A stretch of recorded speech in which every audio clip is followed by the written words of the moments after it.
Hello everyone and welcome to Tinfoil Tuesday, the first episode of 2024. I hope you had a wonderful New Year's. I hope you had a great holiday. If I haven't seen you, welcome, welcome. Normally I'd wait longer, but why not? It's a new year. I don't need to spend 10 minutes waiting for people to show up. Some people are already here, and you deserve recognition for being here early.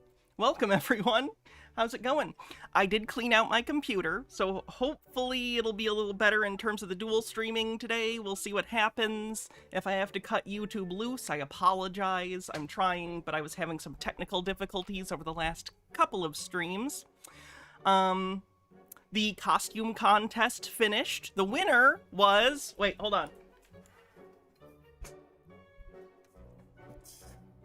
The winner of the new costume contest is...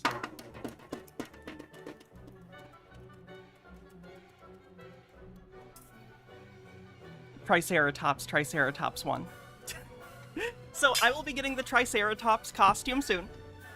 And with that will come a free costume day. So whenever that gets here, I'll wear that for, you know, a stream. And it'll be added to the costume rotation for our tip costume day goals. Bumble Homestead with 200 bits says, I love the drum bit. Can we watch Steamboat Willie? On the next Public Domania. Next Public Domania is going to be all the 2024 new stuff. And the big one, of course, which everyone heard about, is Steamboat Willie. Steamboat Willie is in the public domain now. So, that'll be covered, along with some other cool stuff. So that's fun. DM Trey says, let's go. First Hannah stream of the year. I hope everyone has a prosperous and amazing year. I hope so, too. Phoenix Leftist with 19 months says, my 46th birthday was on December 31st. Well, happy belated birthday. Overthought says, more like, Tricerabottom. Fucking got me. I can't even pretend. Yep, yep. Very true. Oh yeah, Steamboat Willie's boring. Of course it is. It's not great. It's just the first, like, commercial instance of Mickey Mouse, kind of. It's closer to Mickey than Oswald the Lucky Rabbit. I'll give it that. Anyway, so let's get into it. Let's just... Oh, that's my Spotify. Oh, guess what I found? I was so worried. Because this had disappeared from YouTube. Chris had deleted it, and I couldn't find the clip on its own anywhere. Luckily, Reddit came to the rescue. For the first time in history, it didn't make me cringe. It saved a beautiful clip of Chris. So thank you, Reddit, for saving this. I did download it, by the way. Good morning, good evening, good afternoon. So this is mine forever in posterity. You can delete it all you want, Chris. It's mine now. I own it. Wherever you may be. Well, same day, same time. Yes, this is where his wife This yells is not at him. to scale, of course. When I grew up, the solar system was stationary. Alright, honey, come on. PK the Lost, thanks for 37 months, says the endless march of time has found us with 37 months of this madness. Such a good time. Can't wait for another 37. Me too. This sub-baby's name is going to be Archibald Forsetti Amphitheater Monty Ball Tickle. That is a sub-baby. Wait, no. 37 months. 7, 8, 9, 10. Nope, you're right. That's not a sub-baby.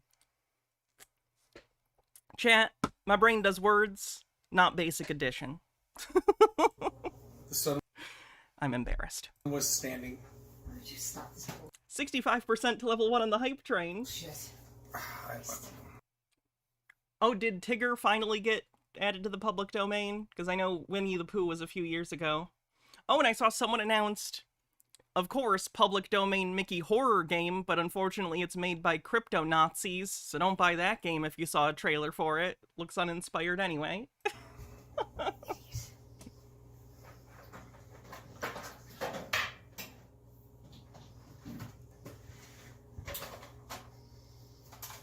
Can you give me like 5 minutes? No, you've had it all morning, and I'm just freezing and I'm hungry. Profane Priestess says, hello and happy new year. You have great timing. I've had a hard mental health day and enjoying some tin with a good community is what I need to reset my mental energy. That's so interesting. I never think about that. First of all, sorry you're having a rough mental health day. You know, we all get there. I've been there recently. It's funny for me to think about. Sometimes I have to take mental health days off because this show is taxing, but I never think that maybe for some other people this is like a thing they do to chill. That's funny. What's 1 million plus 1 million? At least 1,000,001. 2 million. He does look defeated. That's his life. Sad face. Your favorite video you've seen so far is John being asked to review an NFT game, and he said, did they just never watch my videos? Yeah, I've seen that video. John's great. John's awesome. Oh, I'm finally getting interviewed for that documentary tomorrow morning, so that's exciting. For those who don't know, I'm getting interviewed for a documentary about the meme stock stuff, GME and Bed Bath. So I'm excited about that. That'll be cool. Anyway, Chris uploaded a bunch of videos since we last talked about him, so let's go ahead and take a look at how the holidays have treated our favorite angry grandpa man. 2 minutes left on the hype train. Right. Good morning, good evening, good afternoon, wherever you may be. CC here, Chris. Hi, Chris. From New York, Westchester County.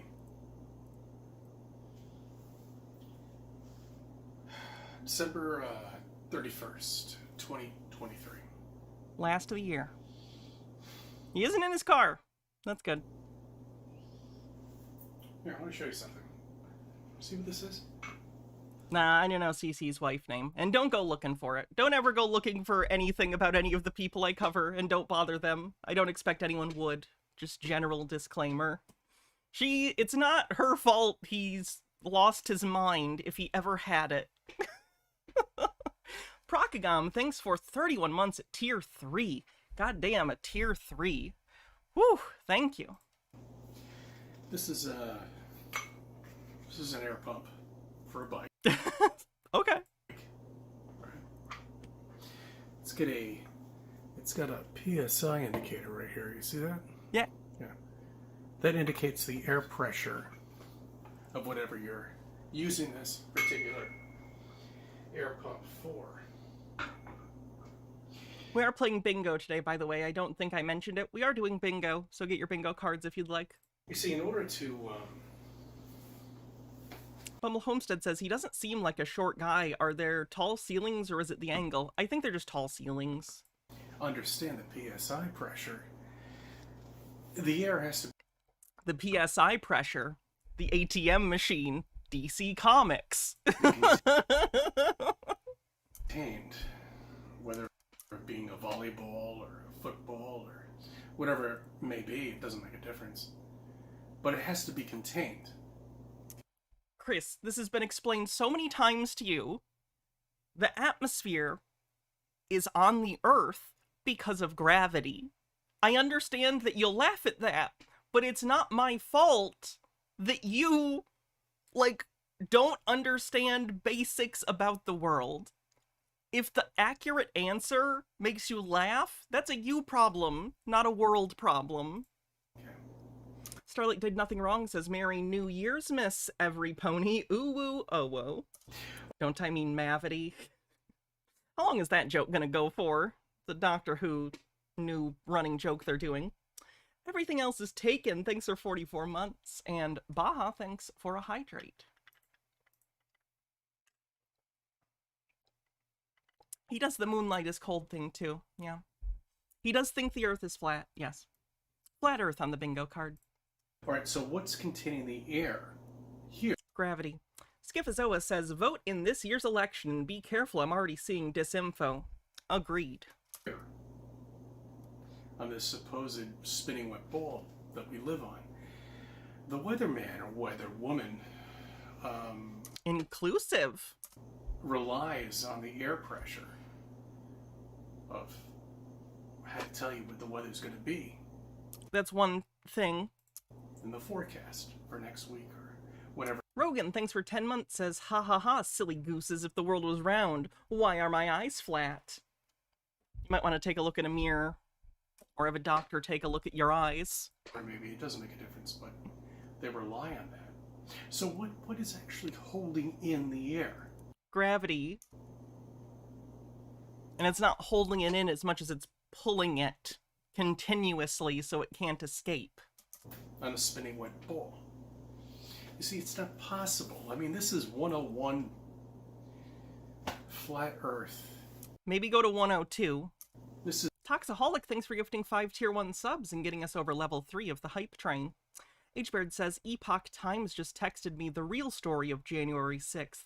I'd watch it ironically, but I don't trust their links on my phone. Yeah, surprised you're getting... Why are you getting texts from the Epoch Times? this is like Humiliated Grapes, thanks for 600 bits. baby stuff. If you can't understand that, you never will. It's Happy like New when Year. people who are transphobic say something along the lines of, this is elementary school biology.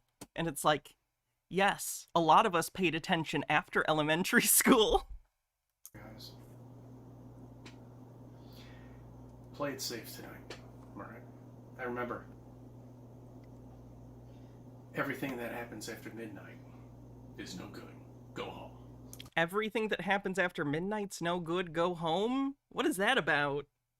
Did he have some sort of event happen? Alright.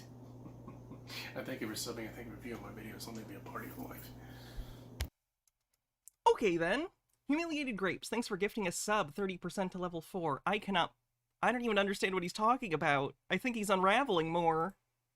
Interesting. Same day. 101 crash course. How does gravity work?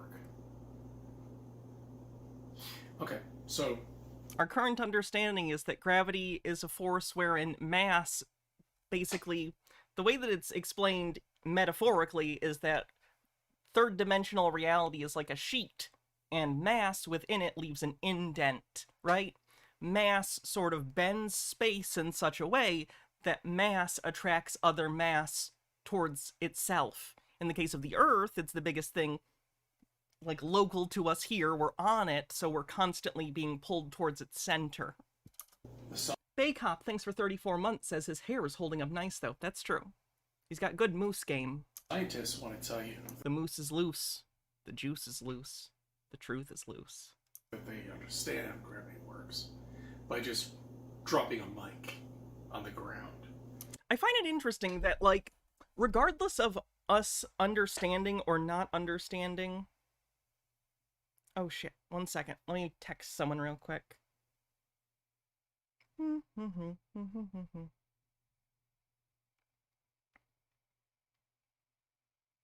Sorry, it's someone's birthday. Making sure I wish them a happy birthday. So anyway, what I was saying was, regardless of if we know the direct cause of gravity, like if there was some hypothetical particle that caused gravity or something and we knew what it was, you know, sure, that'd be great. And I'm sure as we continue to investigate physics in the future, scientists will have a greater understanding of the force we call gravity, or the effect we call gravity that we measure as a force. Regardless of the actual explanation as to the why, there'll always be another why. We can measure it and make predictions about it. We have a good practical understanding of gravity in the sense that we understand, like, how it interacts on our scale. We understand, like, what it does and how it affects things. He's acting like we don't know that because we don't have an ultimate answer to, like, why does gravity do this? Why this as opposed to something else? That therefore nothing we know about gravity can be true. And it's very strange, as if you don't know one quality of something, you don't know any qualities of something. It's very strange. It's very strange.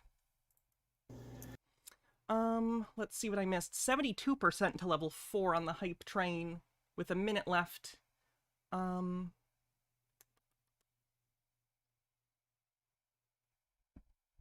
What about Bob? Thanks for 33 months. MH Darkbeast says, after midnight, did CC buy a Mogwai? You see this, Hannah? Looks like ass and comes out already in March. Oh god, what is it? Hi, I'm Kalen, and you're gay. Wait, what? Looks like ass and comes out already. And today we're diving headfirst into the shallow, rainbow-infused world of corporate pride. Did you send me the wrong link? Kinda seems like you sent me the wrong link. Stromboli says, How I Met Your Mother had a running joke that nothing good happens after 3 a.m. Maybe Cece's referencing that. Peoplord says, I'm pretty sure Cece is right about the moonlight being cold. It's the opposite of sunlight. That's why my house batteries drain at night. The solar panels on my roof are getting filled with negative electricity, and it neutralizes the positive electricity from the sun during the day. That was a good impression of a conspiracy theorist. Humiliated Grapes, thanks for gifting a sub. But that's not good enough, and that shouldn't be good enough for you or anybody else that lives If on you send me the correct link, I'll click it. this flat plane. Because they don't understand it. They make up numbers. Make up numbers. This is so interesting. This is so interesting. I've talked about this before, but it feels like when Chris and other conspiracy theorists talk about this stuff, of course you or I, who have sort of a more grounded understanding of how the world works, how science works, how physics and math work, we might not be, like, aware of all the intricacies of these fields if we're not in them, like myself. I'm terrible at math. But I do understand, or at least trust, that math works, right? That other people who study math and spend their whole careers doing math understand what they're doing. Not everyone's perfect and, you know, high-level maths. They're still working on things all the time, like at the top of any field. But the stuff that is the bottom, the stuff that's, like, really secure and known, like, it's been tested, Chris. But in his head, he says they're making up numbers. It's like he looks at the equation for, like, measuring gravity, and he's like, that's bullshit. Like, I don't know if it's that he doesn't understand it, and he is projecting that outwards. If he can't understand it, no one can understand it. therefore it's nonsense. He has such little understanding of other people's minds, or understanding that his mind is not absolutely the greatest thing in the world, or even that just the reality is no one's best at everything. Everyone has specific things they're better or worse at, you know? Instead of that, he has to act as though the entire study of the universe scientifically is moot because he doesn't get it. Because if he gets it, then oh, fine. But if he doesn't, it hurts his ego, so he has to recede into a fictional reality where he's not just a guy who doesn't understand certain topics. He's a genius who sees through all this faux intellectual science bullshit. It's interesting. It's very interesting. MH Dark Beast with link.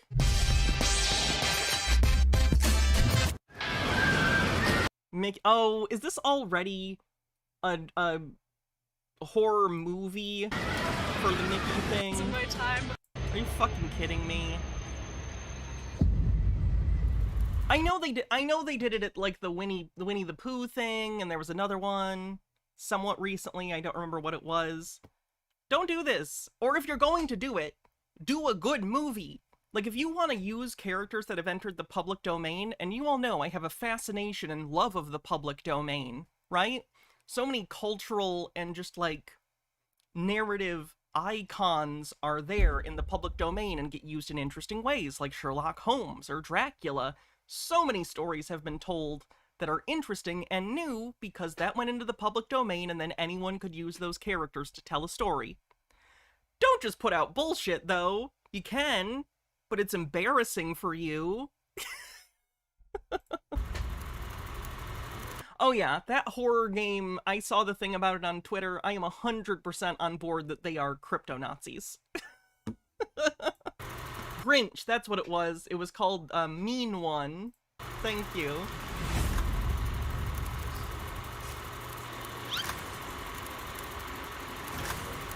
I did look this up, by the way. It was interesting. The other day I was watching, sometime in the last couple weeks, I was watching a version of A Christmas Carol from, I want to say the 60s or 70s, I don't remember which, but someone called Scrooge a Grinch in it. They were like, don't be such a Grinch, Scrooge, or something like that, and I was like, wait a minute. That can't be right. And I looked it up. Indeed, there's no way anyone would have called Scrooge a Grinch. That was popularized as a meaning specific to not liking Christmas by Dr. Seuss. So keep that in mind if you're using the word Grinch.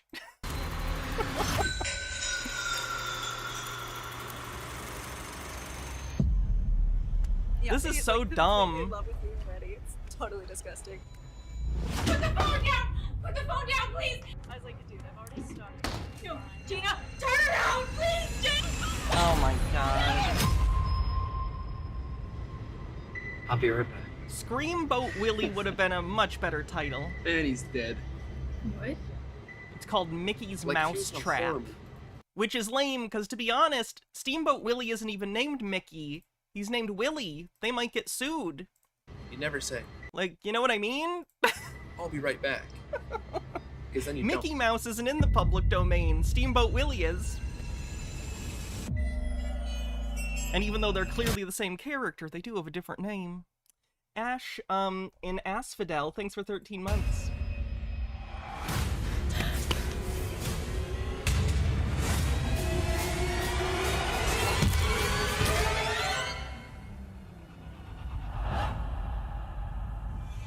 Where the hell did he go? Yeah, this looks like cynical trash. Here's an idea. A movie that's about movies like that, that's almost a meta-commentary. Next time some big character comes out, it could be Mickey, it could be one of the other ones, who cares? Whenever they go into the public domain, someone should make an actual good, decent, middle-budget horror film about a group of people trying to make a cynical horror movie about said new public domain character. But that sort of sets up the meta-narrative where that's happening and they're filming that, but outside of that, other stuff is happening and it's commentating on how cynical and stupid this shit is. Mathematics and bullshit. To keep you confused. We only dug down 8.5 miles.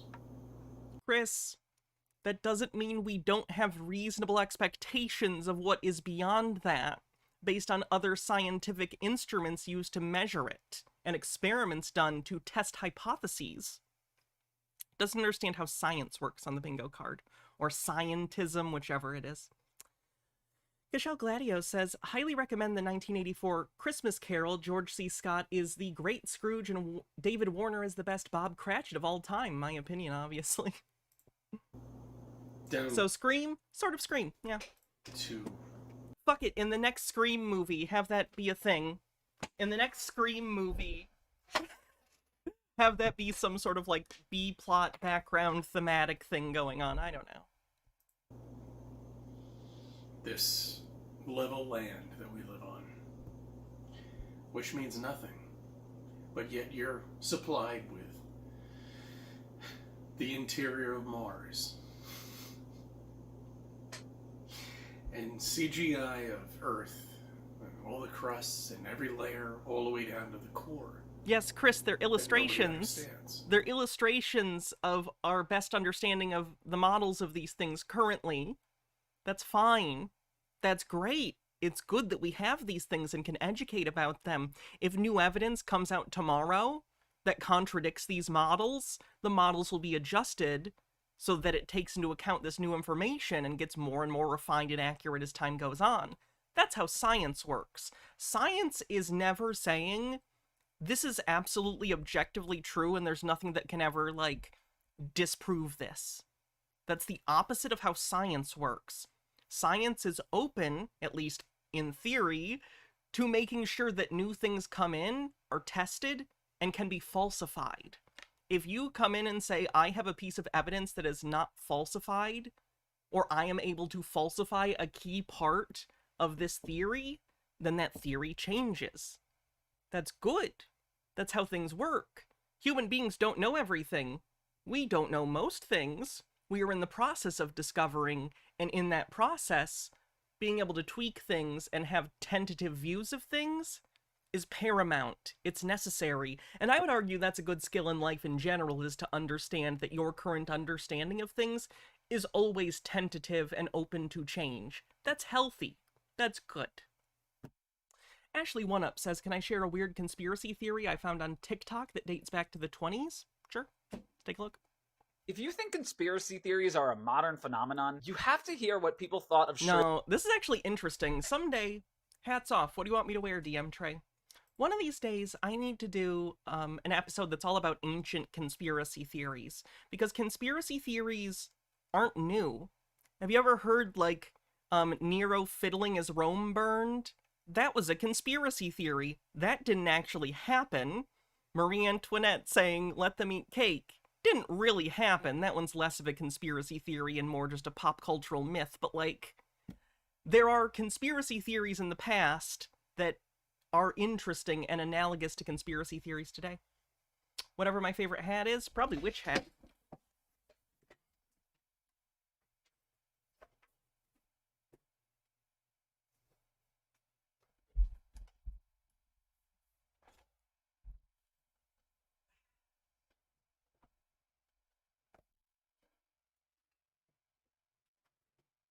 Witch hat.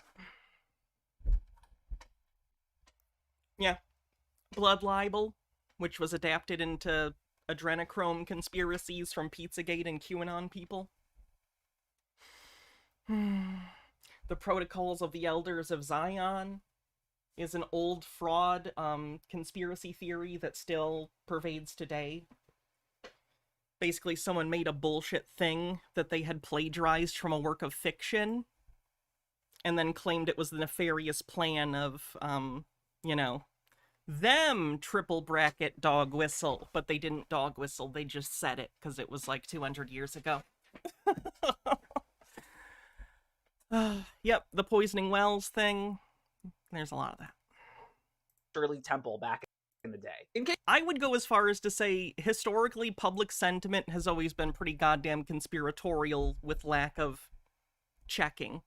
Like, modern ability to check things easily and I'm not even just talking about the internet, I'm talking about local libraries, like mass literacy.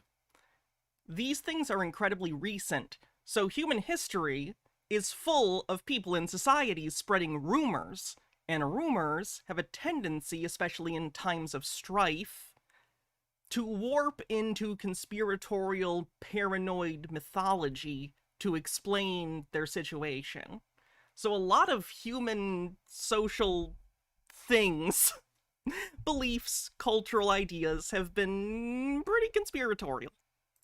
In case you're not familiar, child star Shirley Temple was Hollywood's #1 box office star from 1934 to 1938, best known for her singing and dancing. And with anything that popular, it led to some wild rumors, including claims that Temple was not a child, but instead a 30-year-old little person, due in part to her stocky body type, and that the public never saw her lose any of her baby teeth. The reality is she wore dental plates and caps while she was filming as to hide the gaps in her teeth. The rumor that Temple was actually an adult woman pretending to be a child was so prevalent, especially in Europe, that the Vatican tapped an investigator to get to the bottom of it. Back then, the Vatican was often seen as a neutral third party that could settle different disputes. So I find that pretty hard to believe, especially in the United States back in the day, considering how much anti-Catholic sentiment there was. No one in the United States in the 1920s or 30s would have considered the Vatican to be a neutral third party, just to be clear. So I find that claim to be a little suspect, but okay. So Father Silvio Massante was hired to find out if Shirley Temple was indeed a child. He met with Temple and her family. Temple describes in her book that upon hearing why Massante had come to visit them... And to be clear, I'm not saying that he didn't visit them and do this. I'm saying the specific claim that the Vatican was seen as a neutral third party. That's the claim that I am saying I find suspect. Mother's eyes widened in astonishment. It seems, though, that during this meeting, the priest came to accept that Temple was a child. He said in Europe, that could be the case. I missed the Europe thing. That's my fault. Fun fact, Shirley Temple quit acting at age 21 and went on to become the U.S. ambassador to Ghana and Czechoslovakia. Good for her. But they're pictures, and you buy it. So nobody understands how gravity works. None of them do. Top scientists. We're talking people that are well educated, that have been in school and indoctrinated all of their life. He's trying to convince himself that his lack of education relative to someone who's like a physicist or astronomer or something at high levels is not a detriment. It's so interesting. He's trying to paint a picture that these other people that for whatever reason he doesn't like, they make him feel insecure or small, maybe they make him feel dumb. I'm not saying that. I'm saying it seems like he has that insecurity. And because of that, he needs to delegitimize their education to deal with that friction, to deal with that pain he feels. Lives. And they have no idea how it works. So what was the point? We know a lot about gravity, Chris. That you can't even explain the simplest thing that we all deal with. Is gravity. And the only way you can describe it is dropping something on a fucking floor. It's described mathematically, Chris. That's sad. Isn't it?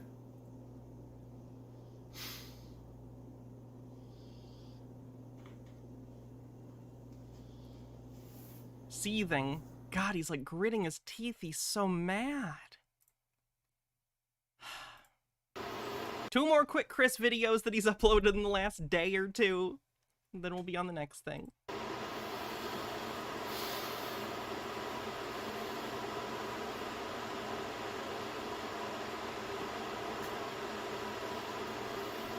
Okay, so we dropped the ball.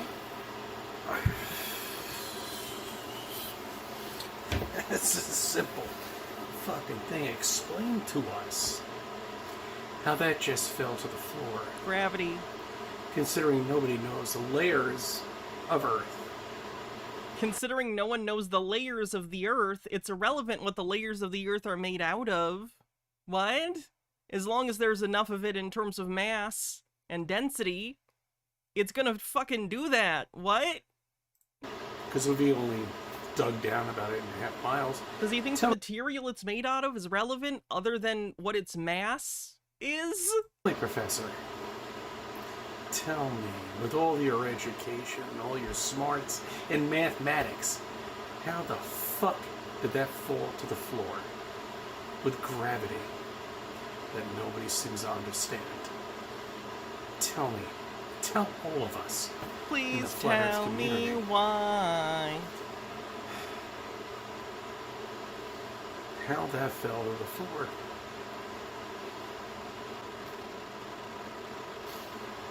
He's struggling. They can't. Because they've been indoctrinated. And they can't risk their degree. And they can't tell us the fucking truth. By the way, my daughter did this. But they can't tell us the truth. Because they don't know. There's nothing written in books. There's nothing at all. Chris, read any of them, please. I'm not even being sarcastic. This isn't like a read a book joke. Like, has he ever tried to, like, watch YouTube videos about physics? Or, like, a book? Read about it? Like, there are absolutely resources out there for the layperson to go and understand these things. Not as well as, like, someone who's, you know, has an actual degree in it. But, you know, a reasonable layperson's understanding. It's like he doesn't want it. GamerG says, was watching an old VOD that got recommended and got this freeze frame of CC that would make a great emote. Thank you. Let me save that. Saved. Tells you at all what gravity is. And that sucks. Anyway. No, it pulls. Peeplord says, let me help Chris about the description of gravity. Gravity is like a rose, except instead of smelling good, it accelerates objects toward other objects as a speed squared proportional to the mass and proximity of these objects. Also, if you use it wrong, it hurts. That'll do it. All right, last one from Chris today, and then we'll move on. 1-1. 24. I do have a P.O. box. Here's the command for it. You just put exclamation point P.O. box, and it should pop up in a second. Good morning, good evening, good afternoon, wherever you may be. CC here. Chris from New York, Westchester County. Welcome to 2024. You know, as a former ball earther, I used to fight. Well, you know, I never did, because there was no reason to. Nobody ever came up to me and said that the earth is flat and that we're covered with a dome, there's no space. Fake space on the bingo card. Agencies don't exist. Nobody ever came up to me and said that. I wonder why. But as a former ball earther and understanding, you know, how I was so into space, I watched Star Trek. I'm watching the Twilight Zone marathon right now. You know, I was there. I don't even think most of the episodes of the Twilight Zone deal with space. Weird show to bring up. Star Trek, Star Wars, Battlestar Galactica, Farscape, Babylon 5. A lot of things you could have picked that would have been more space-based. Lost in Space. I believed it. I thought we would colonize the moon. But as a former ball earther, I would be really disappointed. Why? Shouldn't we be on the moon right now? No? Like, what do you mean should? That's a value judgment. That's interesting. Are you asking why we are not? Because there are a variety of, like, political reasons for that. After the space race, there was really no longer interest in that because the space race was effectively a dick measuring contest about intercontinental ballistic missiles and technological capabilities of the two primary opponents in the Cold War, the United States and the USSR. So once we went to the moon, we did it more times, and then the Soviet Union started crumbling and collapsing, you know, throughout like the 70s and 80s. And there was just not really as much of an interest or political will to do it anymore. Nowadays, there's more interest again because there's like private entities trying to do it. China's more involved in space stuff. India's getting involved in space stuff. So like, it's picking back up again because there are like economic and political incentives that push people towards doing these things and pursuing these technologies. But that's just it. That's the answer. There are complex, real-world material considerations for why that stopped, and there are reasons it's back up again. And Chris is either incapable or unwilling to fathom these things beyond the simple answer that it's 'cause it's all fake. It's not 'cause it's fake, Chris. The world is a complicated, nuanced thing. Shouldn't there be a Wendy's up there? A McDonald's? Burger King? Burger King will never be on the moon. Burger King's not making it that much longer. Shouldn't there be any advertisements at all on the moon? No, there's not. I hope there are never advertisements on the moon. Don't capitalize the moon, god damn it. Doesn't exist. You can't colonize something that isn't a tangible object. America would try. America would try. And I realized everything's bullshit. But as a former bull earther, I'd be pissed that I'm not produced any pictures or any moon landings on any other celestial objects. I assume you just mean landings. You said moon landings. Let's get past that. We have landed probes. We have landed rovers on things like Mars. So that is a thing. People haven't been there, but there isn't really a reason to send people for the things that they were doing. Be pissed. Rat Daniels, thanks for a $2 super chat, says thank you. I mean, shouldn't there be, with all the technology we have right now in 20... Sheba Hawk says, you and chat know if allowed there would be advertisements large enough to see from Earth. I mean, there's no law against it currently, I don't think. And who would stop you if you had the capability? Just no one has the capability. Stone Corbell says, whenever he talks about the moon, how the moon isn't a real thing, it pisses me off. You can see it's round and has craters with your naked eye. If you got a reasonably good telescope, you can see its surface. Yeah, he doesn't want to get a telescope, though, because it would probably show that he's wrong.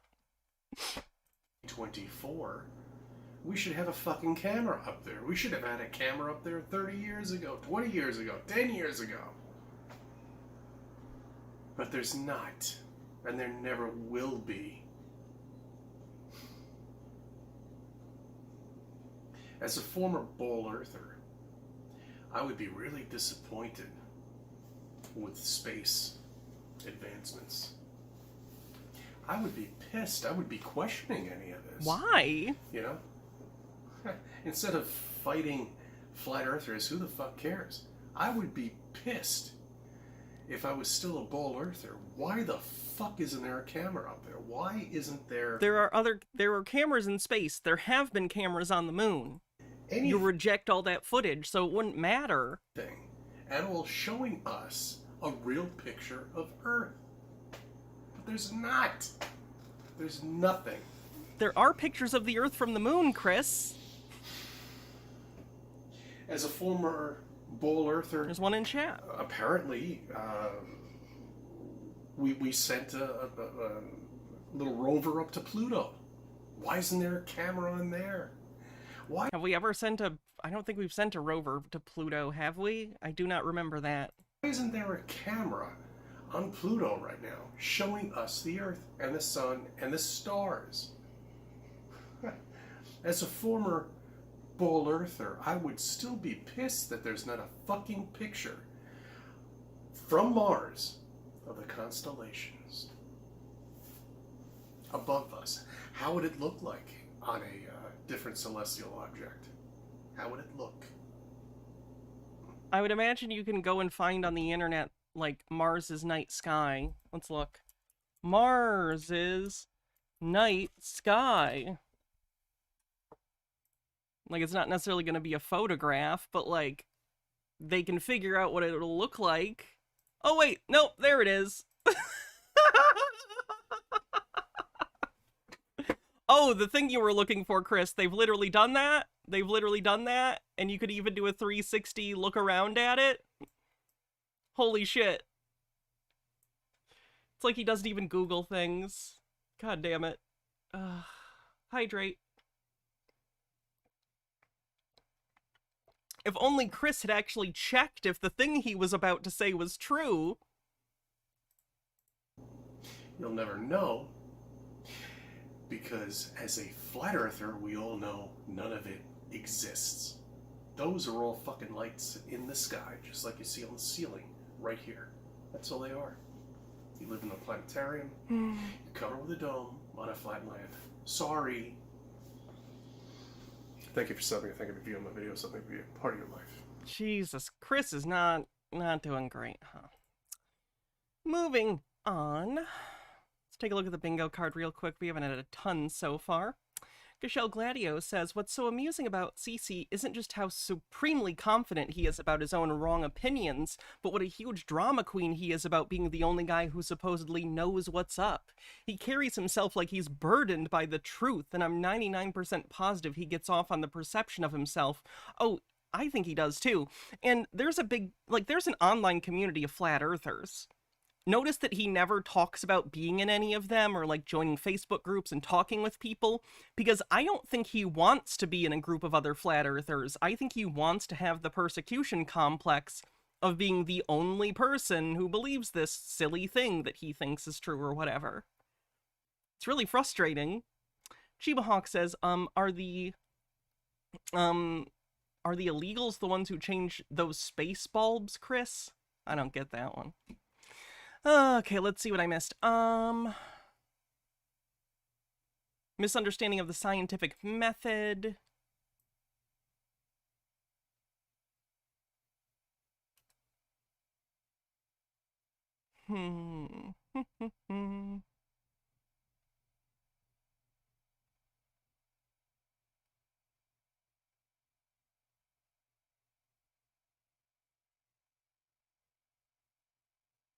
Sky is fake. That literally might be it. Other than misunderstanding of scientific method.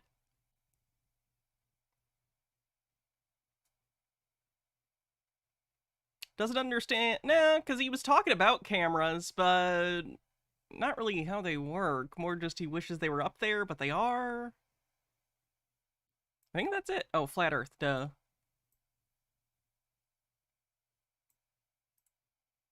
Incorrectly believes evidence is self-evident. Not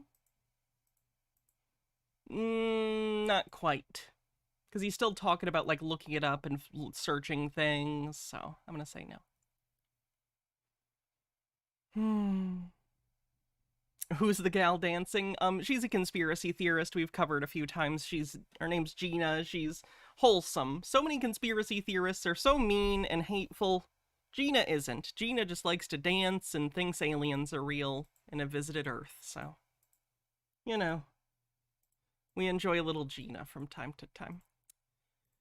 What do we have? Hans Wormhat's made a new video for the new year. Let's check it out. This is the first official ramble video of the 2024. It doesn't even sound right to say it yet. The 2024 calendar year. And usually around this time of year, I'm thinking ahead and, oh man, I wonder what the next year has in store. But honestly, December flew by so fast.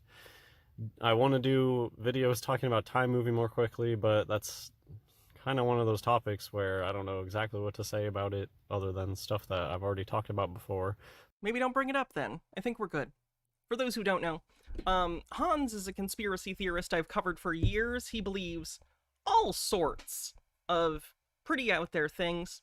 For instance, he believes almost everyone on Earth is secretly transgender. I am an openly transgender woman, so I find that particularly funny that he thinks that most people on the Earth are secretly trans and everyone's just keeping it a secret. Not the case, fun fact. He doesn't believe a lot of animals are real. He doesn't believe in gorillas or apes. pretty much anything that's a great ape except for human beings, but he doesn't think human beings are apes because he doesn't think apes are real. He thinks apes are a psyop to make people believe in evolution. He's a flat earther. He doesn't believe space is real. He's pretty out there. He thinks time is moving faster and faster and faster, which doesn't make sense because, you know, we're in time, so even if it was moving faster relativistically, which, you know, it is relative to something else, hypothetically, because, again, time is relativistic, but, like, we wouldn't know that because we're in it. You know what I mean? Like, we're in time. Our brains exist and operate in time linearly, so you wouldn't know. Anyway. Has he gone to a zoo? Yes, I'm not joking. I'm not joking. He thinks that gorillas are people in suits that are paid to pretend to be gorillas. I swear, when you first hear about this guy, you think, come on, why are you buying this? He's obviously a troll. That was my reaction at first, too. There's a reason I've been covering him for years. He is 100% serious. I have vetted this for years. I promise. He is not joking. He is not doing some sort of, like, satire. This is not a Poe. Hans is a real guy with a wife and child, and he believes these things for real. But it certainly felt that time. Does he have any reason to believe everyone is trans? In real life, no. There is a psychological reason. The more I've listened to him, it seems like he has, he's very insecure about his own masculinity. Again, these are my perceptions of listening to dozens of hours of him talking and talking and talking. I'm basically his therapist. It's a joke. It seems like he is very insecure about his own masculinity and how his masculinity is perceived by others or not perceived by others. So in order to soothe the way he feels about himself, in order to protect his identity, he's literally flipped everything and said, like, no, I'm actually the most masculine, and other people are just secretly trans and confused about their identity or some sort of, like, satanic abomination. These are ways he would describe it, not me, obviously. It's interesting. It's interesting. He's, like, the worst case I've ever seen of, like, not wanting to deal with internal feelings, so instead turning the world into a warped, like, funhouse mirror of itself, for him to self-soothe with that, like, fiction. It's interesting. Just flies by these days in a way that it didn't used to. And so I don't know if that's part of it, or I'm just so jaded and burnt out by this point. I haven't been thinking ahead. Maybe it's just sufficient unto the day is the evil thereof. Sometimes all we can do is just make it through each day, and that's okay. So yeah, 2024, it should be an interesting year. It almost went out of my mind how the 2024 is going to be a huge year, most likely, because, well, we have this 2024 eclipse, which is the second. It's like the closing bookend of the 7 years ago there was an eclipse when all sorts of crazy revelations for many of us were going on. So it should. Oh boy. I noticed that Hans seems to, and a lot of conspiracy theorists don't realize that eclipses happen somewhat regularly. They might just not hear about them because it's not, like, in their area. You know what I mean? Just putting it out there. They act like they only happen, like, once every 100 years sometimes. He's not saying that here, he's saying 7 years ago. But in general, they have a very strange idea of things. Should be an interesting year. I should be excited about it. Something that Cold Stare, thanks for 40 months. Came into my mind is to always stay ready. And that's something that can easily get forgotten when every day becomes kind of a chore and Groundhog Day. When you know that all the world's a stage and it's all fake and you shut out from everything, you can start to kind of seek disassociative states of just zoning out day after. That's so unhealthy. Obviously, I know you all can hear that and understand immediately that that's unhealthy.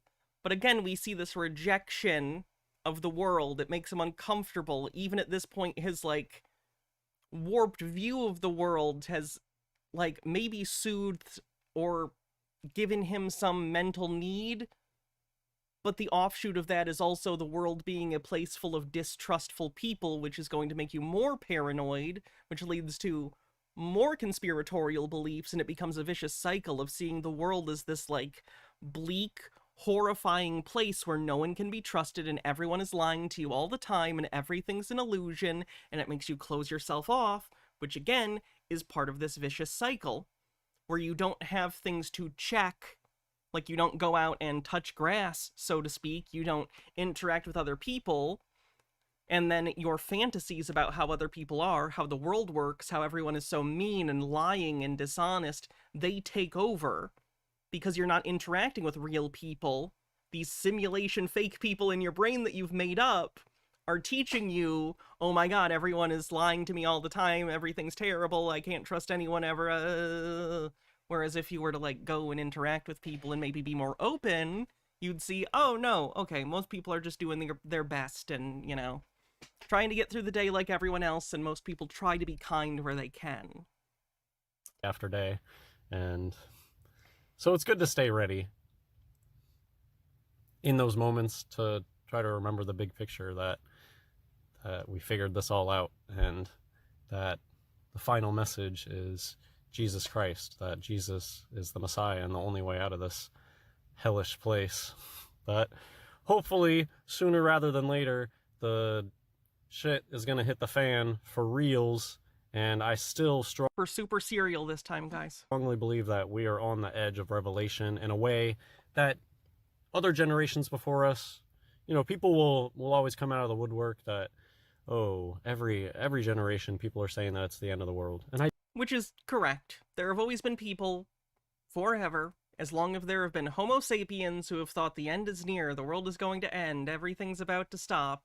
I do think that God does put that urgency in every generation, should have that urgency in their heart. Ever since Jesus, I think that God has put it on each generation. But I also reject the 2,000-year narrative. I think Jesus was probably here on Earth less than 2,000 years ago. He thinks that calendars and history are fake. So, like, he just doesn't believe, like, history books. He has no idea what year it is. Like, he does not believe that we are in the year we are in, which, of course, is arbitrary anyway. You know, we haven't always used the calendar we use now, but, like, he seems to think it's a lie anyway in terms of when things have happened. Oh man, this is already an epic ramble. I'm saying so many things that I didn't know I was going to say coming into this video, but it's good to get them out of the way. He homeschools his kids, by the way. Yeah. So what did get me to do this video? Well, what I'm looking on the screen, there's certain things that I've learned throughout the years that will just I'll never be the same. And I say this sometimes where I talk about Bapho culture, and I say how it can Baphomet, he's referencing. be as easy as Satanic on the bingo card. I understand that Baphomet isn't Satan, but he doesn't understand that. It's his intention, thus satanic on the bingo card. watching TV with your children and letting them know, hey, check out the hand signs that the people are throwing around. Or like orange. Wow, isn't that a strange orange get up that lady's wearing there? Pay attention. He thinks orange is a symbol that you're a part of the Freemasons, which he thinks is a secret cover for the Illuminati. Attention to orange and on the TV. It can be simple little things like spurious symbology is evidence on the bingo card, and Freemasons on the bingo card. That people say to their children or their whatever people in their lives. Oh, he definitely 100% needs help. That I would agree, but he is an adult, he has a wife and a kid, and his identity is unknown, which is good. I don't want to know his identity. I don't need to know his identity, and no one else should either. But, like, what do you do in a situation like this? What do you do? Let them know about the Bapho culture. And one of the important things, just as yes, that is a slur he uses for trans people, Bapho, but it's short for Baphomet. Baphomet is often depicted as a sort of goat demon with both a penis and breasts, so that's why he uses it. Important as orange or 33 is bone structure. And the bones. It is one of those nagging little things throughout my life that it would stick out to me, like a memory about something relating to bone structure. And not until much later in my life did I realize how important it was. And that transphobia, transvestigation on the bingo card, of course. There's a reason that people out there mention bone structure so much. It's not as, I don't know. It must be exhausting to live like him. Oh, for sure. Superficial. Must be constantly in a state of like fight or flight. It's got to be horrible. As it might seem, there's hidden knowledge there, and there's a reason that they're obsessed with it. There's, for whatever reason this comes to my mind, that it always was so silly to me growing up. There would be these boys that would cross their arms, and like they would clearly be pushing out the fat on their arms to make it look like they're more muscular. That was such a bizarre concept to me. I'm like, do you guys not think that people know that you're not like super strong and that you're just shoving your arms, like your hands underneath their arms? Like, but there's a whole class of people that's how they live. Fake it till you make it, glamour. What they're practicing is glamour magic. Mewing. Why is mewing a thing? Mewing? I don't know what that is. Has he ever explained why he thinks the majority would hide? I think that's a thing that is less about the conspiracy and more about his inability to think. What's the word I'm thinking of? I think it's a lack of his ability to think critically about things. I don't think it's an intentional part of the mythology as much as it is he is unable to understand relativity. And what I mean by that is, in his head, transness is othering. Trans people are other or unnatural. So even if trans people were in the majority, as far as he is concerned, it would still be a hidden, shameful, evil thing that everyone would hide. He does not have the ability to look at that and understand in that hypothetical situation. We wouldn't be trans if most people were trans. That would be what the norm was, and people who were like the opposite of that would be trans. Like, he doesn't have, I don't think, the faculty to understand the relativistic, like, social standards that would exist in reality in that situation, because he is reifying the concept of cisness to be good in the, like, biblical sense. It is good. It is holy. So to him, no matter what, there is no relative society where that could be the norm, because to him, it is an objective fact that it is immoral, wrong, a shameful thing.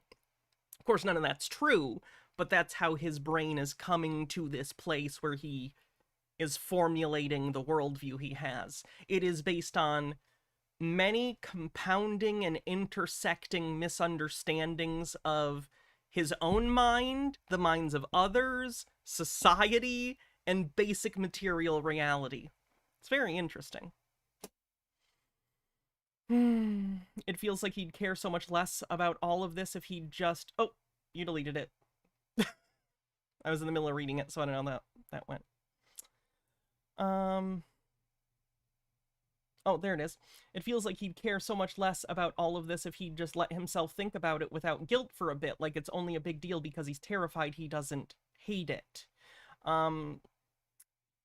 Yeah, I think shame probably plays a role here. He probably feels a lot of shame. I don't know what his upbringing was like. I don't know how his parents were.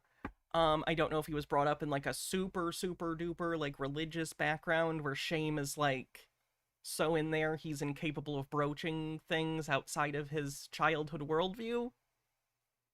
Either way, it's pretty depressing. Why do... Yes, he thinks his parents are secretly trans. Huge amounts of people. Yeah. And then you realize that there's this like society out there that knows about this stuff and thanks for the links, Yenzo. I will save those. Talks about it, and I've always been talking about this stuff. And in the dark, you're like, you may be exposed to it, but you're just thinking, man, what's with these weirdos? So to get into, I'm going to go through the slides now. I think I've done enough rambling. welcome to 2024. I'm still going to make videos. I'm so appreciative for anybody who decides to watch my rambles or leave comments, or I really feel a connection to a lot of you who woke up. I'm going to do a little bit of reminiscing today about the past. Let's read this. Women, she might decide they had weak shoulders or low ears.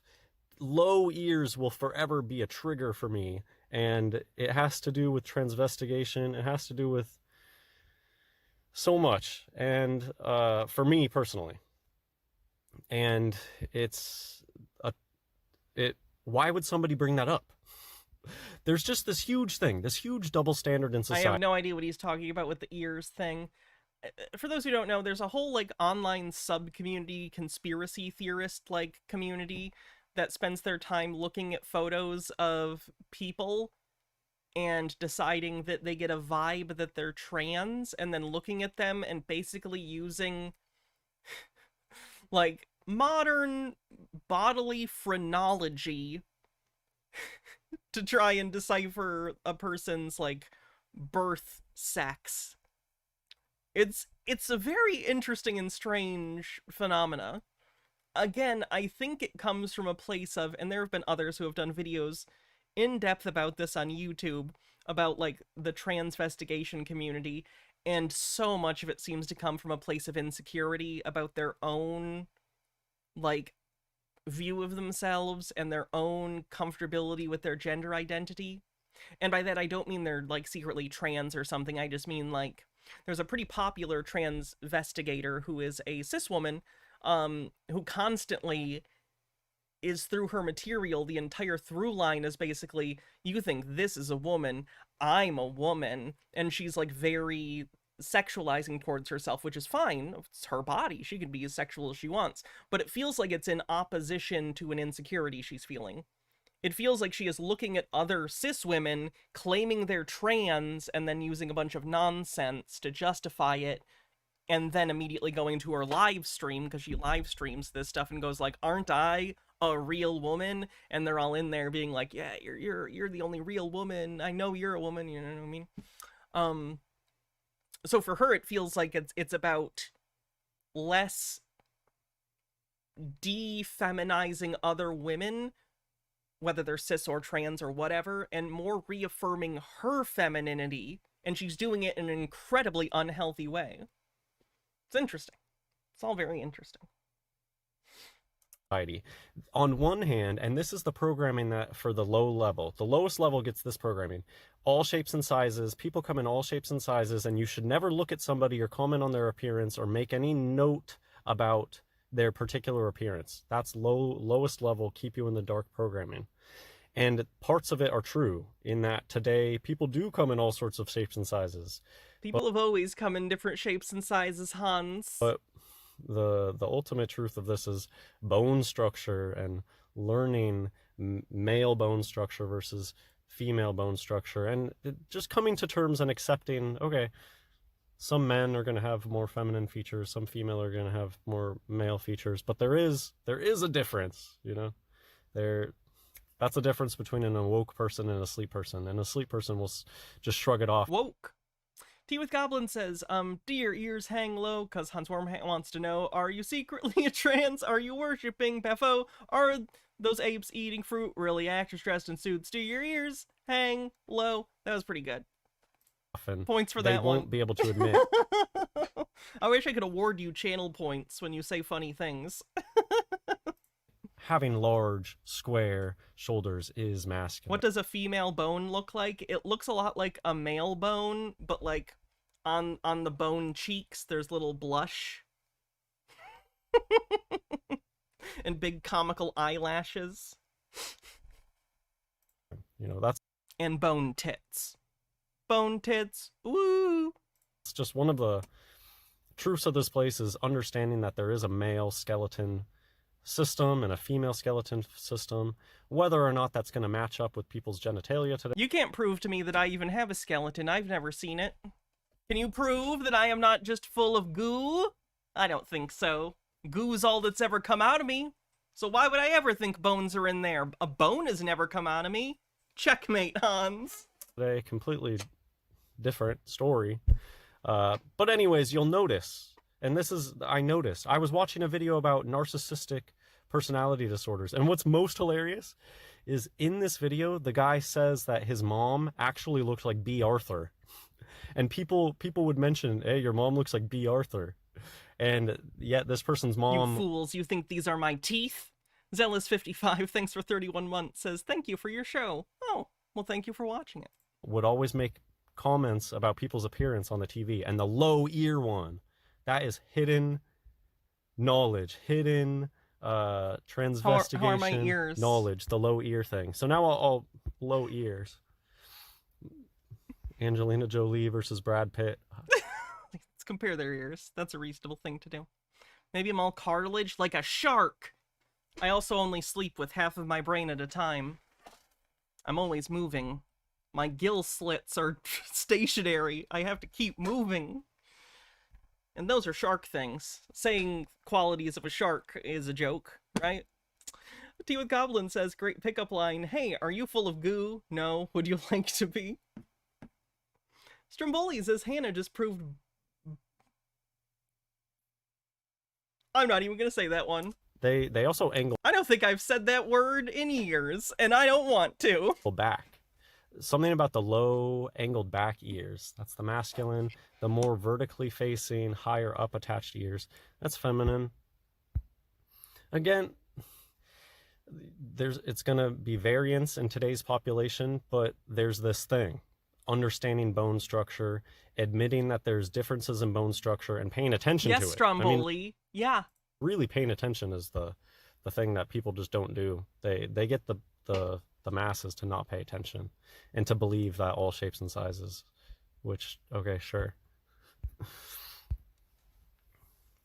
But in the beginning, right, in the beginning with Adam and Eve, was it all shapes and sizes, or was there a male paradigm and a female one that God made? I would argue that with one data point for both categories, you can't really make statements about the categories that aren't statements about the individual points. So you're not really dealing with a sample size that makes sense there, are you, Hans? And that's assuming that the, like, biblical literalist interpretation of Genesis is true, which evidence does not point towards. But either way, that's a bad argument, even if you are a biblical literalist. Like, you're talking about two individuals, you can't compare them to anyone else the way you're describing, because if you're treating them as the ideal, that anything that differs even a little bit and isn't an identical clone, by definition, is a downgrade, because you've arbitrarily decided that these two are the ideal. Made. Hydrate. And that by now, things have been so mixed up, jumbled up. That's why today things are so out of control. Let's reminisce for a second. The low ear thing, this is... I never heard any Transvestigation channel talk about this at all. I've never heard this. You're an original if you know Nettie No Johnson, and if you were around for that. Nettie No Johnson was the only person who I ever heard bring up no ear or low ears, and it was in such a, like, not making a big deal out of it, just mentioning it in one video and not backing up her sources or anything like that. That is hidden knowledge. Nettie No Johnson is like Alaskan Native, and we know about the natives. The natives know about these two spirit people. They know about skulls and bones, surely some of them, and they pass off that knowledge to their children. The natives are all about passing off hidden knowledge to their children, and then... What a weird racist stereotype. Feeding the rest of us a bunch of BS. So, yeah, I don't know if you guys remember the whole Nettie No Johnson thing, but she's the one who mentioned that having low ears was masculine. And anyways, so that's some reminiscing. This is a cool photo. So he heard another transphobe say a thing and he accepted it and decided it must have been hidden knowledge instead of a thing she just made up. Okay. Something I don't see people talk enough about, how the things in the sky, the planets, they look exactly like what it looks like to look through microscopes or to look through binoculars. Do you mean a circle? Do you mean that because you're seeing a sphere from a specific angle in a 2D photograph. It's a sphere, or like it's a circle. And when you look through binoculars or a telescope, the lens is a circle, so you're seeing a circle. Is that what you mean, Hans? Firmament is a giant lens. There could be other lenses happening. Oh, God. Benikagami, thanks for 24 months. Happy 2nd anniversary. Up there, I have no idea. Another cool topic are all the crazy lenses, the high-tech old world lenses. How if you look at the lenses that were in lighthouses, there's whole museums to this stuff in France and stuff. How that's part of old world tech is very, very Do we have a bingo advanced spot for missing the joke entirely? We don't. knowledge of lenses. Fresnel lenses, is that the word? Here's just a meme. This was, I forget when this came up. I think I just knew, I was looking up low ear stuff, and I knew that this person had really low angled back ears. And look at the orange that they chose for the color of their book, and how it's a separated off Illuminati triangle for the A. Anyway. Is every triangle in an Illuminati triangle? All triangles? From the acute to the obtuse. A right angle, isosceles, all these every single one. Okay. Anyways.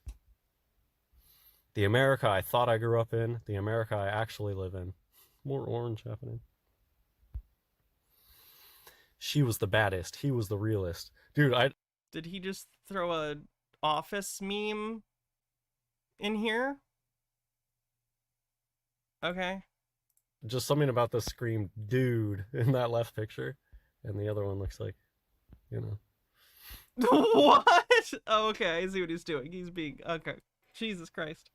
Such a man. It's kind of ironic considering Mindy Kaling is a TERF. Yeah, this is a ramble. This is just an ad, which is ridiculous. What do I even have in here? Here's my one thing about time moving more quickly. People know it. People can recognize that children today, they don't look as old. By the time you graduate high school today, they still look young. And this goes exactly along with... People in these pictures look young too. You're just looking at them with their hairdos and stuff because a lot of people keep similar hairdos as they get older, so they're older people haircuts, some of them. Also, in the 80s, people smoked and drank a lot more and inhaled a lot of leaded gasoline fumes. Just putting it out there. With the theory of sunscreen also. Time speeding up. And what that is the day-night cycle moves more quickly. Our clocks just go along with that. People have this bad assumption that clocks are always the same no matter what. I remember in the 90s looking at that clock. No? Waiting, counting the last seconds for school to be out, watching the minutes go by, counting 1,000, 2,000. I remember. They will not gaslight me. And the evidence, it's along with the theory. If time is moving more quickly today, you still get the same number of days. You still get... a 10-year-old has still seen... Hans, if time was moving faster, you wouldn't notice, because you're not separate from time. Like, what would it be relative to? Like, what do you mean time is moving faster? Relative to what? Like, what do you even mean? The same number of days as a 10-year-old in times past. It's just that the days are so much shorter. And circadian rhythms are still a thing, but just less time has elapsed. And to me, I run this backwards too. To me, that means that there have been eras in the past where time was so slow. And that matches what they tell us about history too. They tell us that in historical times, there were times where people would get up in the middle of the night and do things for hours and then go back to sleep. That's exactly what you would expect if you were in a really slow time period. And the same thing with... It has more to do with like artificial lighting and sleep schedules based on modern stuff as opposed to like your circadian rhythm in the past. I actually watched a special years ago called Frontier House, where a group of people from modern day wherever went to go live for months and months like they were pioneers. And in that time, because they didn't have alarm clocks and artificial like lighting and stuff like that, they basically got into that sleep schedule where, yep, they would get out like an hour or so a night and then go back to sleep. It's a thing our brains do, but we have trained ourselves out of it. all the night watches and stuff, how you'd have different shifts throughout the night. I think time used to be a lot slower than it is today. Nope. Fennikagami says, isn't that the inevitability of transvestigation and turfdom, that they get so obsessed with trans people that the brain rot sets in and they start accusing each other of being trans? Hell, turfs have started accusing J.K. Rowling of being trans. That's pretty funny. Today. And the Bible, Jesus Christ, this is prophecy from Jesus Christ, said that the days shall be shortened. It's exactly what it is today. Today's days are so short. They are December 24 hours. Flew by, man. Same as always. Man, here's the Apollo astronauts, Hollywood stars. And this is the gorilla video. We'll just watch this and end the video. If you know, it's so obvious that this is a suit. And there's nothing magical or illuminated about these people that aren't scared. They just know the secret. But it's so clearly Hollywood to me now that I know the secret. The magic disappears.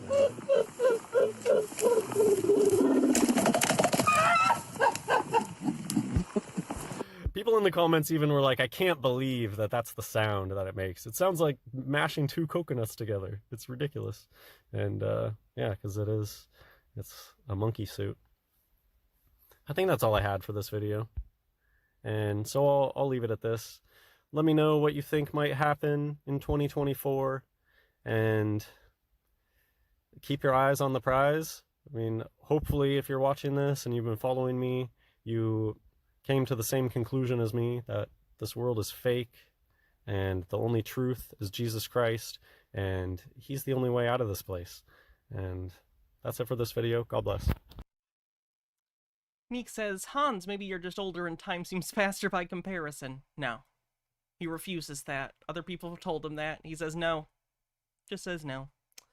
So that's what Hans has been up to. Not doing great. Still living in a world, a prison of his own insecurities. Very sad. I'm trying to end things, you know, for cutouts for YouTube. So if you're watching this later on YouTube, make sure you like the stream, and if you liked what you saw, give me a subscribe. And click another video.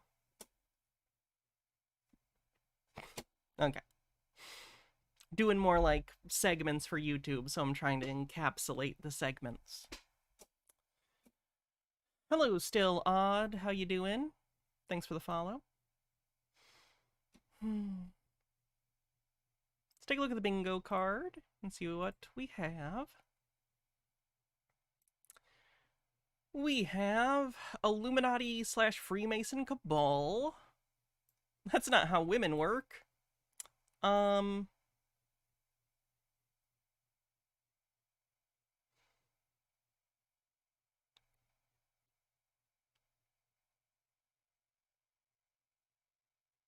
Conspiracy theorist tells on themselves. I did see Mark Sargent did the thing.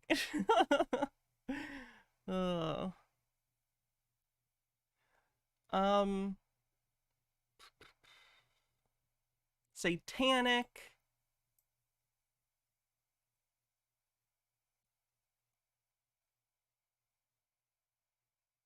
Transphobia, transvestigation.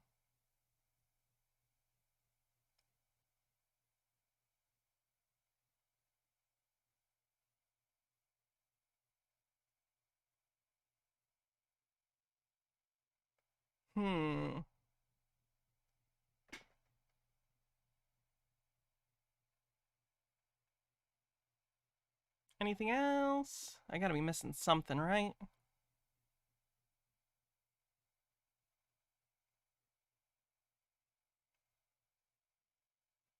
I'm gonna say doesn't understand how cameras work for the lens thing Hans was doing. I think that's close enough. The Langren says, did you ever see anything else from the government took my penis guy? Yeah, I don't cover him because he is like severely mentally ill, and I don't feel comfortable covering his content. Like, if you like, Hans is a functioning person that has a job and a home and a family. The other guy is not, and he needs like help like yesterday, and I don't feel comfortable covering him. Incorrectly believes evidence is self-evident for the gorilla thing, yeah. I did say spurious symbology, yes. What number is that? Spurious symbology as evidence. 81, cool.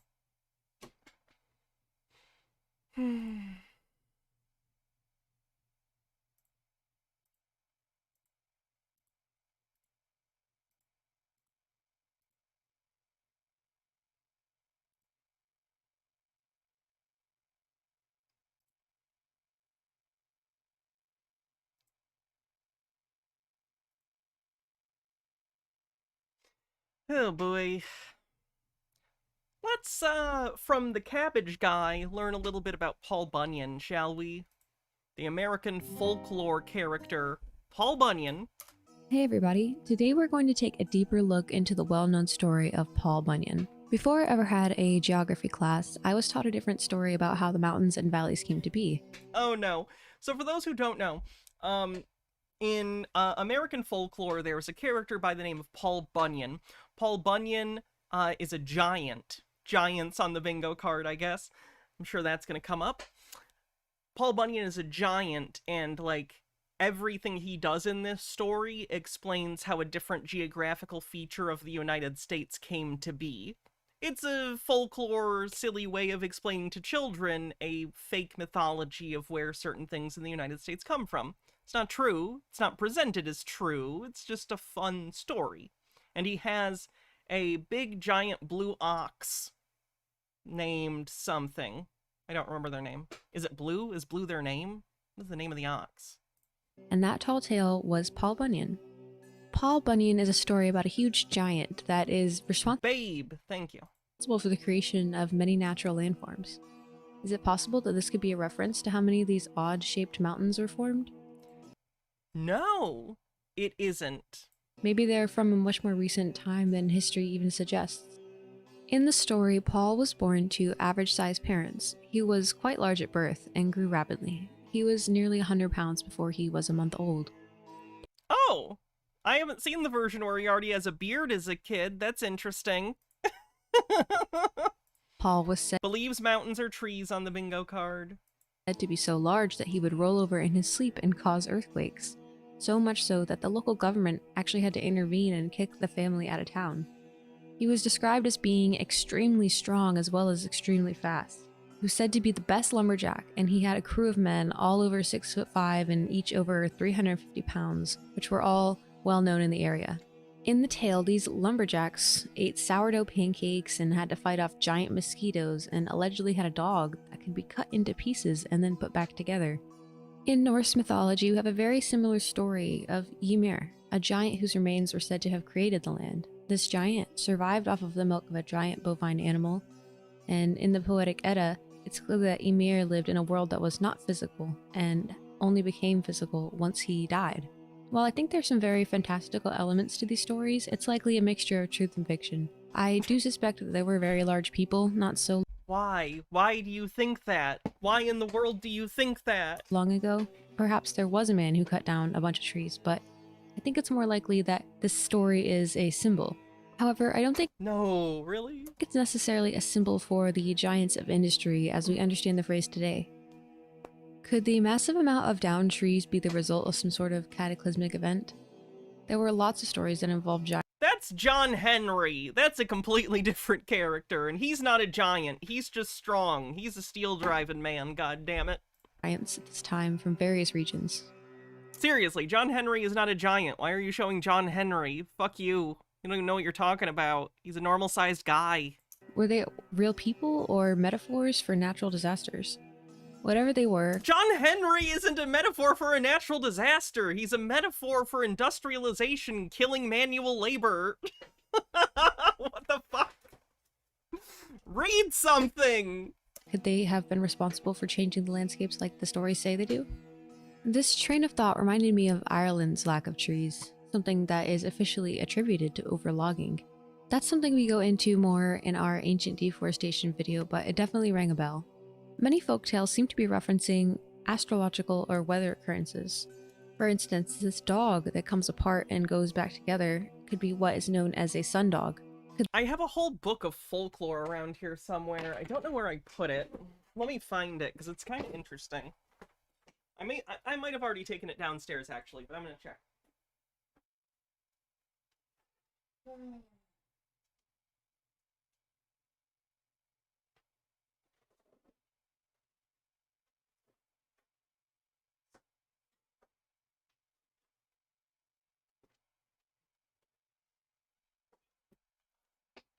Okay.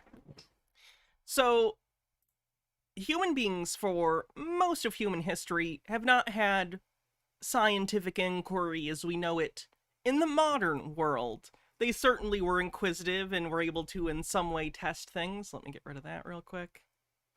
And a lot of things were discovered pre-original, like, scientific method, but it wasn't great. So when there were phenomena that people couldn't understand, people still want an explanation, even if it's not a real explanation. This is actually how a lot of conspiracy theories come to be, ironically enough. People see a phenomena they don't understand, or don't like the understanding that they think they have of it, so in its place they will put a mythology, a fiction that explains something for them. That's of value mentally, okay? The problem is when people use these things and think they are literally true and use incorrect information to harm others or make decisions that are not based on fact. But historically, yes, natural phenomena all the time gets explained as different mythological beings, creatures, all around the world. Not all of them are attributing specifically to some sort of, like, event like that, but you'll often in mythologies see, you know, oh, the moon rises because this creature does this thing, or, every year the stars do this because this creature has this other thing going on. It's common. Humans want meaning. Humans look for explanations. And when we can't find them, we derive them. It doesn't mean that these stories are literally true. It means that it was an explanation, even if it was fictive.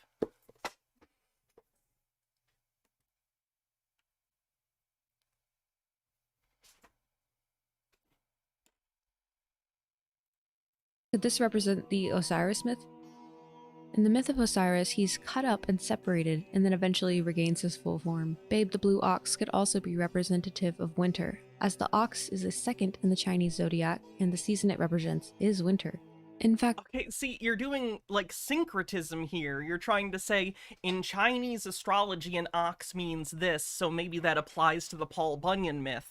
No, because these two mythologies, Chinese astrology and Paul Bunyan, were created entirely separately with no, like, as much as anything doesn't have overlap, we're all human beings, there's always some connection.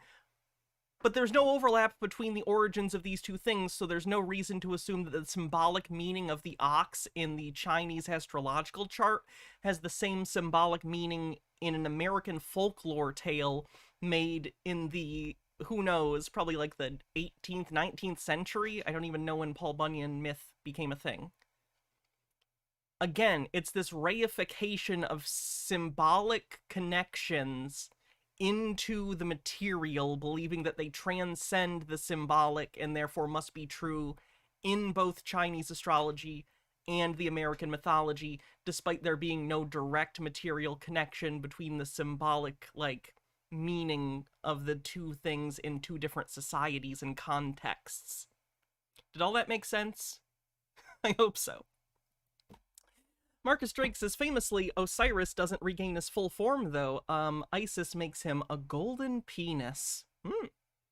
The year 2021 is also the year of the ox, the metal ox, to be oddly specific.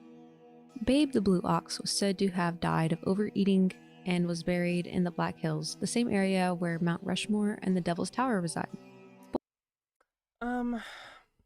Fenekigami says, holy shit, they really don't understand metaphor or folklore, do they? It's bad enough with ancient mythology, but at least there is some legit mystery there. But these are modern folklores. We know where they come from. I don't know why I'm surprised, but I am. Also, is it the conflation of Paul Bunyan and John Henry racism? It feels like racism. I don't know if it's racism. I think it's like straight up, they just connected the two and didn't realize. Like, I think it's just ignorance. Like, if anything, it's ignorance racism of ignorance, not malice, for what that's worth. But, like, I just genuinely don't think they know the story of John Henry at all and assumed he was a giant, because in your head, when I think of, like, if I had a chart here and I was drawing, like, when I think of Paul Bunyan, in my head, what else comes up? If I made, like, a chart, Paul Bunyan makes connections to, like, Johnny Appleseed, makes connections to John Henry, because these are both folklore. These are all folklore that come out of America. So I'm assuming they made that sort of connection and didn't realize it, and assumed that they were both giants, even though they're not connected by both being giants, they're connected by both being American folklore stories. They don't know the connections they're making or why. Both very, very So they're prone to mistakes. curious locations, but I'll get to that in a They just bit. know they're making connections. According to the story, Paul finds the blue ox during the blue winter. And this is another strange component of the story. This blue winter legend, where it was so cold that many froze within minutes of being outside. These kind of events aren't unheard of. Winters so cold that they're talked about for decades in the future due to their severity. There are also many references to sundogs during this period of time, a phenomenon where there is an extra fake sun. It's a time where some major event happened and this translated into some sort of legend. So let's take a look at this Industrial Revolution. Let's break down the word industry. This was the time where we have many stories of gold miners and cowboys and the Calling it now, incorrect word origin is evidence. Wild Wild West, and all the artworks I see of this time period take place in these wastelands, a land full of... Oh my goodness. Is she gonna do the thing where she assumes because something is depicted a certain way in art or cultural, like, depictions, then it must literally mean that thing is that way all the time? sandy mesas and mountains. And if you watched our video on giant trees, you're probably already thinking what I'm going to say. If these mesas are indeed stumps of fallen trees, then there would likely be some dust and chunks of debris left behind, just as plentiful and massive as the trees they came from. This brings me to mountains that aren't mesas. There are many different kinds of mountains of all different shapes and sizes, so it's unlikely that the exact same process created them all. Mesas are the base of these massive That was an ancient editing mistake, haha. trees, Caught then it it. would make sense that some of the surrounding landforms could be leftovers of the debris or even the remains of the ancient structures that were of the old world. Are any geologists crying yet? So let's take a look at some. Some mountains remind me of like a swept up dust pile, or It looks like thing, therefore must be thing. Shares one quality of thing visually, therefore origin of thing must be same. Incredibly fallacious. That is not how things work at all, but you see what they're doing. They're searching. They're searching for a connection. the sand underneath the ocean shaped by ocean currents. And then there are some mountains that are more short or bulbous. There are others that are jagged and tall, and honestly the list of shapes and sizes goes on, and the chemical makeup of these mountains all vary. How each of these are formed, I cannot say for sure, but I don't think it was just one single event or set of circumstances, as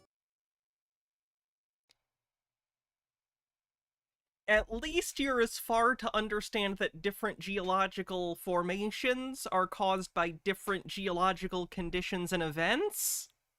Maybe? you know, the mountains are probably all different ages.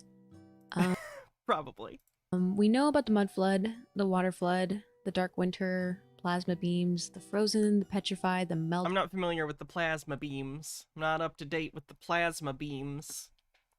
Fenegami says, bigotry through ignorance is different than through malice. You can connect, or rather correct bigotry from ignorance through exposure and education. Malicious bigotry actively fights correction.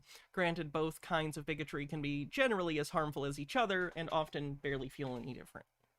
There's a lot of argument on which one is the culprit for our current geography, but I think that it's probably some kind of mixture. Always open to new information, of course. You could go to school for geology. Are you open to that information? Or just like shit people make up on the internet? But in the story of Paul Bunyan, it's said that he actually created the Grand Canyon by dragging his mighty axe. It's also said that he created the Grand Teton Mountains and the Thousand Lakes area with his footprints. And while I admit that some of these pictures are reminiscent of footprints, I still feel like Paul Bunyan could be a metaphor.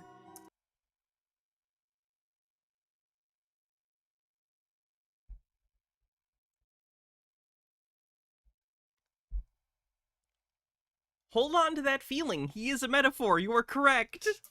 For some cataclysmic world-altering celestial event. I've mentioned this before, but the Grand Canyon is identical to the Lichtenberg pattern that appears when lightning strikes. What do you mean identical? In that they're both... She's doing the same thing again. I noticed that different conspiracy theorists have different tropes and tendencies in the way that they misinterpret information. One second. Hydrate. Sorry I missed that. Hydrate. In her case, it very much seems like she has a case of the looks like. This looks like that, therefore they must be the same thing. This looks like that, they must have been caused by the same phenomena. Like, that's not sound reasoning, obviously. But that's what she's getting caught up on multiple times here. And, you know, that could indicate some kind of plasma event, but I can't say for certain. But all I really can say is that the world we know is a world of ruins and ashes, and what we know as natural landforms are not merely a series of moving plates underneath the crust of the earth. Not merely. Merely. Imagine calling plate tectonics merely.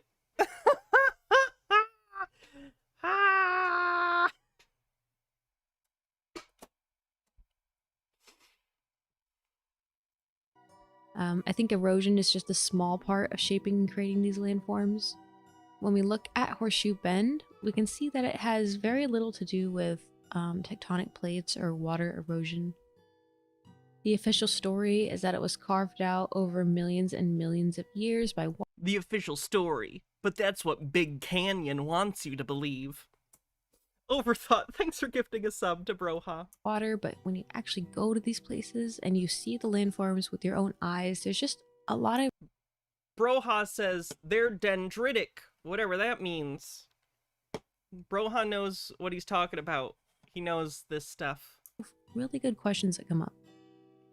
It's more difficult to accept the official story because we can see with our own eyes right angles, striations that resemble marks made by machinery, rocks. Resemble, there it is again.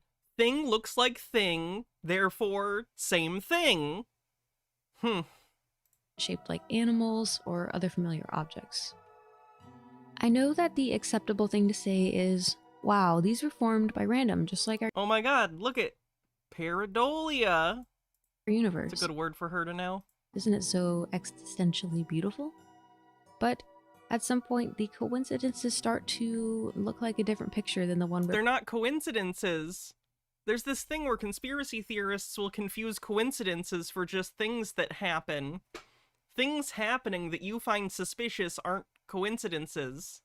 Like, coincidences require, like, unlikely things to be happening in, like, coinciding. None of that is happening here. Represent. What's the origins of the Mudflood? Is that a biblical thing? Not a biblical thing, no. I actually don't know the origins of the Tartaria thing. I'll have to look into it. I don't know why. Like, I can speculate some reasons. For instance, like, these days why it got popular regardless of its origin. There are a ton of, like, QAnon and other conspiracy theorists that believe in sort of like New World Order versus Great Awakening, like, cosmology. Like, they believe that there is a big evil organization that is controlling the world and keeping it from being the way it's supposed to be. They think there's some ideal state for humanity that if those evil people in charge were gone, everything would just snap into utopia, because they think like the natural state of humanity is this utopian like image where everything's great and fine and agrarian and beautiful and everyone's healthy and safe and blah blah blah blah blah, and all the bad people they don't like are gone. So within that narrative, if they believe that this sort of like millennialist shift is happening where they think that there's going to be a great awakening and the evil will be defeated and consciousness will be raised and all these vague platitudes, when they look backward, they can justify their current beliefs and bolster them by believing that this has happened before, that there have been other great resets in the past that they can look to as evidence that the same thing is happening now. It's not, of course, they're manufacturing evidence from, you know, bullshit they're picking out or making up from the past to manufacture evidence for their beliefs about the future, right? It confirms to them their suspicions about the world not being right and there being a secret group of people in the know controlling things from above for malicious purposes. But I don't know the specific origins of like the mythology, but that's why it's being applied the way it is now. In the academic entertainment industry. I'm not saying I know what's going on completely, and I know that some folks listening to this train of thought think it's just ridiculous or it's a joke, and that's fair. I can understand that. I'm not saying, hey, erosion isn't real, it's all fake. I'm just saying I think that some of these things are just a little too uncanny for me to believe that it's just some moving plates and some wind and water. Again, what do you mean just? Plate tectonics is an incredibly, like, huge thing. It's geological. It's like the What do you mean just? Anyway, thank you guys so much for listening. I want to try to do this like more frequently. There's just a lot of stuff going on. But I also wanted to mention real quick the Red Dead Redemption 2 game. That was really interesting that it took place in like this cold winter, and this whole like cowboy wild west thing is really interesting. I think it's a weird time, like post destruction, and I'm really interested in looking more into Oh, she thinks that there's secret like messages hidden in Red Dead 2. that. So if anybody has any interesting stuff on that, please feel free to let me know. Thanks again, and may our minds be unveiled. May our minds be unveiled. Well, alright then.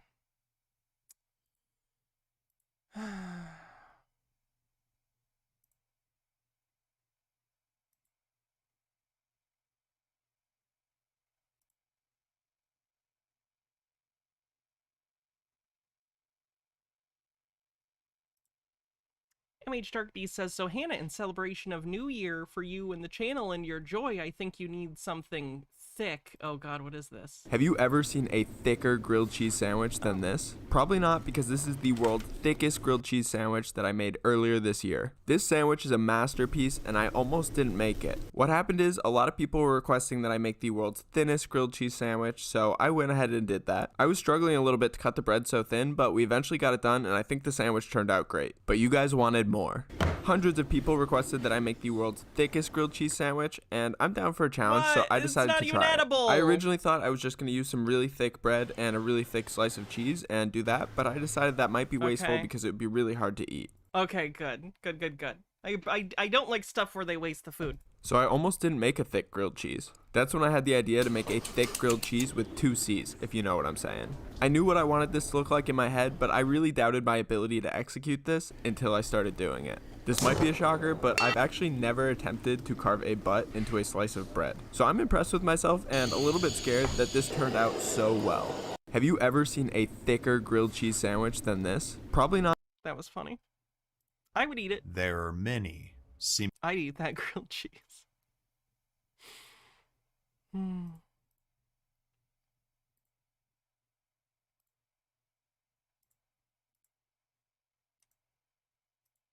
Oh, this is kind of interesting.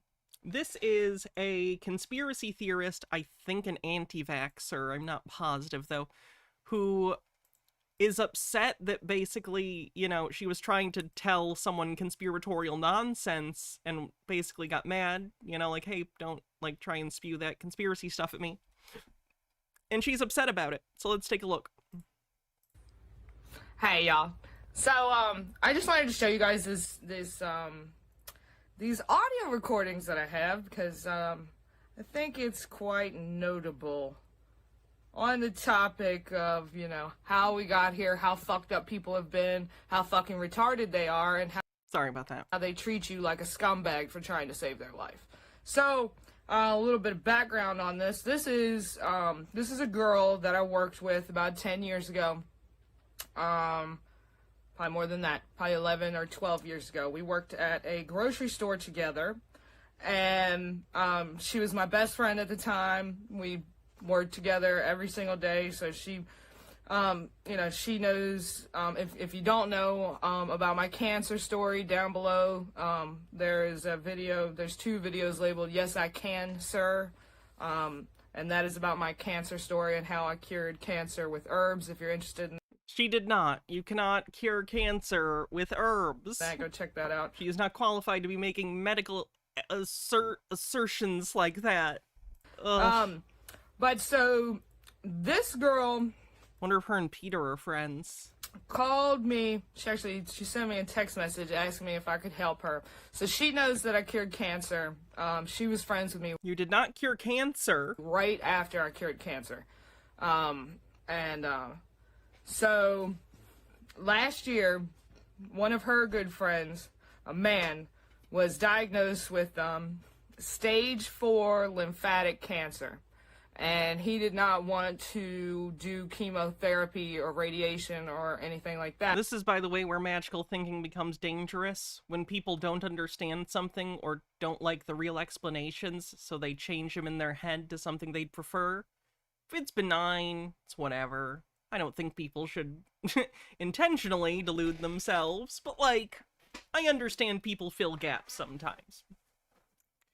Unfortunately, this is not a good place to do it. Don't assume you know better than medicine. She's going to harm herself or others if she hasn't already. I'm presuming she has. If she convinced someone, herself, or anyone else to not get treatment because she believed that what she was doing was helping them without evidence, that's disgusting. That's basically tantamount to some... I'm not even going to say. Just not good. So unfortunately, stuff like this gets dangerous because it leads people to harming themselves and others. So she contacted me to see if I could help her. Okay.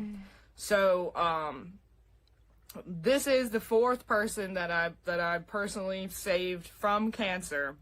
Yikerinos. So the best read on this, the most ideal situation is that none of these people ever had cancer and she just, like, said they did to give them her bogus treatment so that she could cure them of a thing they never actually had. That's the generous read of this situation. But, so...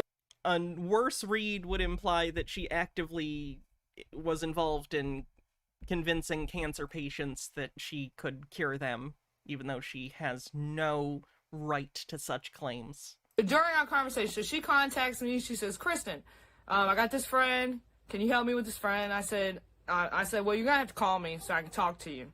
So I ended up talking to her. I talked to her several times, actually. So the first thing that I asked her right off the bat is I said, well, did your friend have the jab? She said, no, he didn't take the vaccine. I said, okay, because if he had taken the vaccine, there's nothing that I could do for him. That's so ridiculous. The vaccines are safe. Get vaccinated, please. What she's doing is medical misinformation. And that's not okay. So then, you know, I explained to her, you know, the things that I thought that he needed to do. By the way, his cancer is gone now. Based on what? What are you basing that on? He is cured. But, so I explained to her what to do, and then afterwards, she ended up asking me, well, you know, a bunch of questions about, so, why did you say that if he had had the COVID jab that you couldn't cure him? because she is misinformed and a conspiracy theorist who doesn't understand how anything works. So then I yeah, it's time for me to get a booster too. basically have to Not even a booster, really, just my yearly shot. I already got my flu shot. explain to her. So she is jabbed. Her family's jabbed. So the interesting thing about this particular friend of mine, so I called her while my dad was in the hospital because her mother and her mother's mom, her grandma, were both the head nurses. Her mom was the head registered nurse in one wing of a hospital, and her grandma. Wait, it's over $100 now to get the vaccine without insurance? Holy fuck. Was the That's ridiculous. The head nurse in another wing of the hospital. And so I called her while my dad was in the hospital because I assumed because they were Republicans that they wouldn't have got the vaccine, but I was very wrong on that front. Good for them. Even broken clocks are right twice a day. Her mom ended up telling her that because my father was not vaccinated, that there was nothing that she could do to help me. And even though I had written her mom specific messages, she refused to contact me back. And then I had a series of really shitty comments back at me because I'm a bloody conspiracy theorist.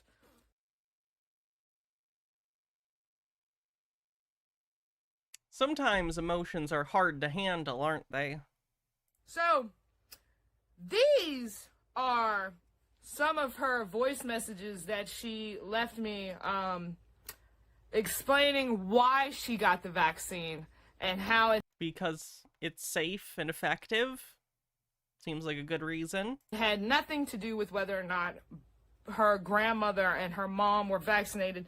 She made a decision on her own. So I just want to play this for you because it's outrageous. And you can literally get a really good vibe for how these fuckers treated me. All of them. Every single one of them. Fucking assholes. I fucking call one of my very good friends from fucking 10 years ago because her mother is a head nurse. And because I am a fucking conspiracy theorist, my dad deserved to die. And then... Whoa! I don't know about that one. Listen to what she says here because it'll make your blood boil. Like, it's outrageous. I hate this motherfucking phone. This is like the third time I've had to record this. Alright. First things first. Okay. This shit hurt me so bad. My mom is not a bad mom. She's a really good mom. Okay? And it wasn't because of her that I took the vaccine. It wasn't. I asked her opinion on the vaccine, and she said... You asked the opinion of a registered medical professional who just happened to be your mother. Oh. Is that supposed to be a bad thing? Getting the advice of a medical professional to get vaccinated? That sentence to me registered as, yep, that tracks. She didn't You should get advice about medicine from qualified people. see anything wrong like doctors. With it. Or like her mom's an RN. The people at the hospital are gonna Lots of red flags over her. Yeah. take it. So I took the vaccine because I was getting $40 a shot and 10 hours of unpaid time each shot. Oh my God, you got $40 a shot, which is $120 if you got 3 of them, $10 an hour. You couldn't be making more than $15 an hour for 3 shots at 10 hours, $15 an hour. What's that, babe? 3 shots, $15 an hour. 15 times 10 would be 150. Times 3 would be 450. So for less than $500, this fucking bitch admitted that she killed herself for less than $500. No, she didn't. It isn't killing her. What are you talking about? and is mad at me because I'm the only fucking person in the world that was honest to her about the fact that she just voluntarily lethally injected herself because her fucking mother and her grandmother told her to get the vaccine because they are trusted, registered medical officials in a hospital in fucking Virginia. Jesus Christ, this lady needs help. I needed the money. I still need the money. I'd do it fucking tomorrow. Do ya? And I still need the time off too. So don't fucking say it was my fucking mom or my fucking grandma. Why? Like, she's behaving like a child. Like, this is interesting. What did you fucking The think faces she's making. Them. Probably because you told me that you asked your mom, who's a registered nurse, who has a license in the fucking state of Virginia in the United States, and she recommended her own daughter to get the vaccine. Yes, because it's safe and keeps you... It helps protect you from disease. That's probably why. Fenekagami says, I like the implication that the fact that this person whose advice you're getting is her mom and theoretically have her best interest at heart is nixed by the fact that they're medical professionals. I'm 32 years old. I know what the fuck I'm gonna do with my own fucking body. Do ya? Did you know you were lethally injecting yourself? She wasn't. No, you didn't, and now you won't talk to me because I told you the fucking truth. You're a dead walking corpse, you cunt. She's not. I fucking poison it every day. With cigarettes and alcohol. Blah, blah, blah. Cigarettes and alcohol. Everybody's gonna fucking die. You're not immortal. Everybody's fucking slowly dying. Right, but I should accept the fact that my 32-year-old friend is going to die because a medical professional... She's not going to die. I mean, everyone will die eventually. But, like, no, she's not going to die in any way related to this. ...recommended her... Skifazoa says, Hannah, I got the shot 2 years ago and I'm 2 years older. Coincidence? I think not. Voluntarily lethally inject herself with poison. Not poison. Be okay with the fact that my 32-year-old friend is just gonna die, right? When her friend continues to not die, she's not gonna admit she was wrong either. Any of y'all seen Like, her friend could live to 120 and she'd still be like, they got her. Fenekagami says, like, loads of cops tell their relatives, shut the F up and get a lawyer to their friends and family when it comes to talking to the cops. that anorexic cunt on fucking YouTube, you Yikes. Gina whatever, who looks like she walked out of a fucking concentration camp? What the why are we talking about her? I don't support that either. I don't support fucking watching you kill yourself. Fuck you. Not fucking see that. But She's brought up, I think, a specific YouTuber that I'm not going to mention. Like, I don't feel the need to bring her up, but, like, I don't know why she was talking about this other YouTuber. we're all allowed to have our opinions. And you have yours, I have mine. It's not an opinion that you're going to kill yourself. It's, I wouldn't even call it an opinion as much as I just call it an incorrect statement. That's not true. No, you're wrong. She made her friend out to be the bad person here, by the way. Remember how she was so mad about being quote-unquote disrespected or whatever by her friend? Jesus. Stromboli says, Hannah, this is just my family reunion all over again. I'm reliving... Oh, I'm sorry. It's a fact. It is a fucking fact. It isn't. You have an opinion about... Holy shit. This is flippity-flop reverso opposite day. ...how I handled telling you that you were going to die. You're entitled to have that opinion. I wouldn't have liked it either. But I also wouldn't have just went and let someone shove something up my fucking ass. I'm allowed to have mine. I'm allowed to have mine. Just like you're allowed to have Oh my god, she's such a child. yours. You're a conspiracy theorist. Doesn't mean you get to say, my mom is a bad mom, when she's not. You don't... Actually, I did get to say that. I fucking said it. I said it right to your goddamn face. I said it to your mom's face, too. Because I don't give a fuck. You think it's okay for your fucking mom to tell me that she won't help my dad because he's not vaccinated? And you're gonna sit here and yell at me because you fucking took a lethally injected fucking bullshit? It's not. It's fine. Fuck you! And fuck everyone that fucking treated me like this, man. You see what I'm talking about here? You see what I'm... Treated you like what? Oh my god. Just being disagreed with, she considers like...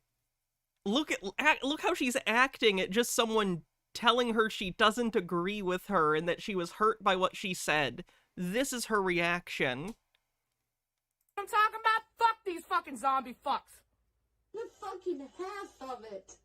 You don't know that half of What it. we've been through. You don't fucking know. Oh my god, we went through so much so that my mom could tell me to kill myself. So please. No. Nope. It's fine. Stop. Just stop. Stop being honest with me, Kristen. Stop being honest with me and telling me that I killed myself. Don't be honest with me. You're such a bitch, Kristen. You are such a bitch, Kristen. I'm sorry my mom didn't help you when your dad was in the hospital, but you're a bitch for being the only honest person in my life. We will never agree on this. Yeah, the alcohol's not helping the situation, unfortunately. Blah, blah, blah. And then at the It end, rarely she says helps. this. Thanks, Kristen. Thanks for saving my life. Thanks, Kristen. Thanks for saving my life, you little sarcastic This video was posted in October. fucking cunt bag. Oh. Thanks for saving my life. I couldn't have saved you because you had a registered nurse tell you to go lethally inject yourself and you want to blame me, you fucking asshole. Anyway, hopefully everyone Why is Kristen a bitch? It's a long story. can get a little bit of fucking understanding of that. And, you know, oh, my never-ending fucking plight of this bullshit. How they murder people, and I'm gonna literally have audio recordings of a 32-year-old friend that I have telling me that she's gonna die anyway, and we're not immortal, and it's okay for her to die at 32. She doesn't even have kids. She's not gonna die at 32. Kids are nothing. She did nothing with Maybe she doesn't want kids. her life. Nothing. I at least did something with my life. She hasn't even lived. What? Yeah. That's quite a Real fucking judgment. Rick M says, and this year's Darwin Award goes to... fun, right? Wake the fuck up, man! All y'all, tell your friends and family. Send some of your vaccinated friends and family this fucking video. Tell them to fuck off. Jesus Christ.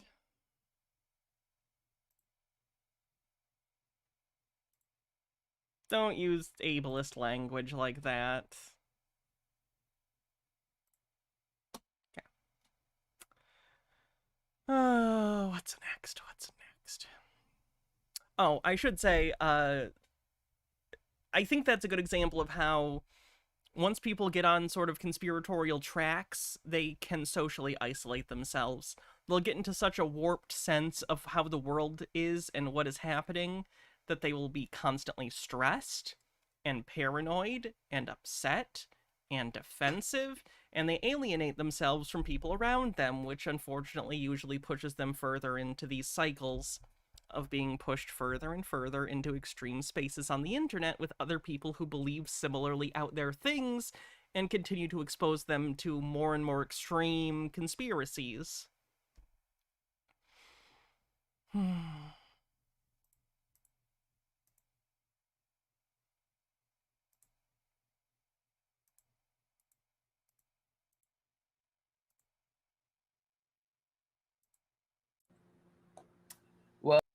Finikigami says, remember everyone, the conspiracy theorists are the reasonable and logical ones. We need a cleanse. Let's see what we could do as a cleanse. Peeplord says, I'm not saying this to be shitty, but the drunk girl or whatever sounds like my sister sober. She had a lot of mental stuff growing up. So I know that my sister's IQ is 77. These people are like a cult. There's cult-like thinking going on. That's for sure. Anyway, what was I searching? Oh, Sausage Guy. We haven't looked at Sausage Guy in a while.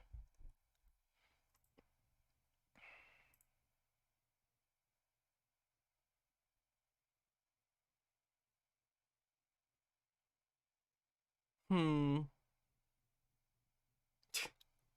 soup. Today we're making pizza soup. It doesn't look any better.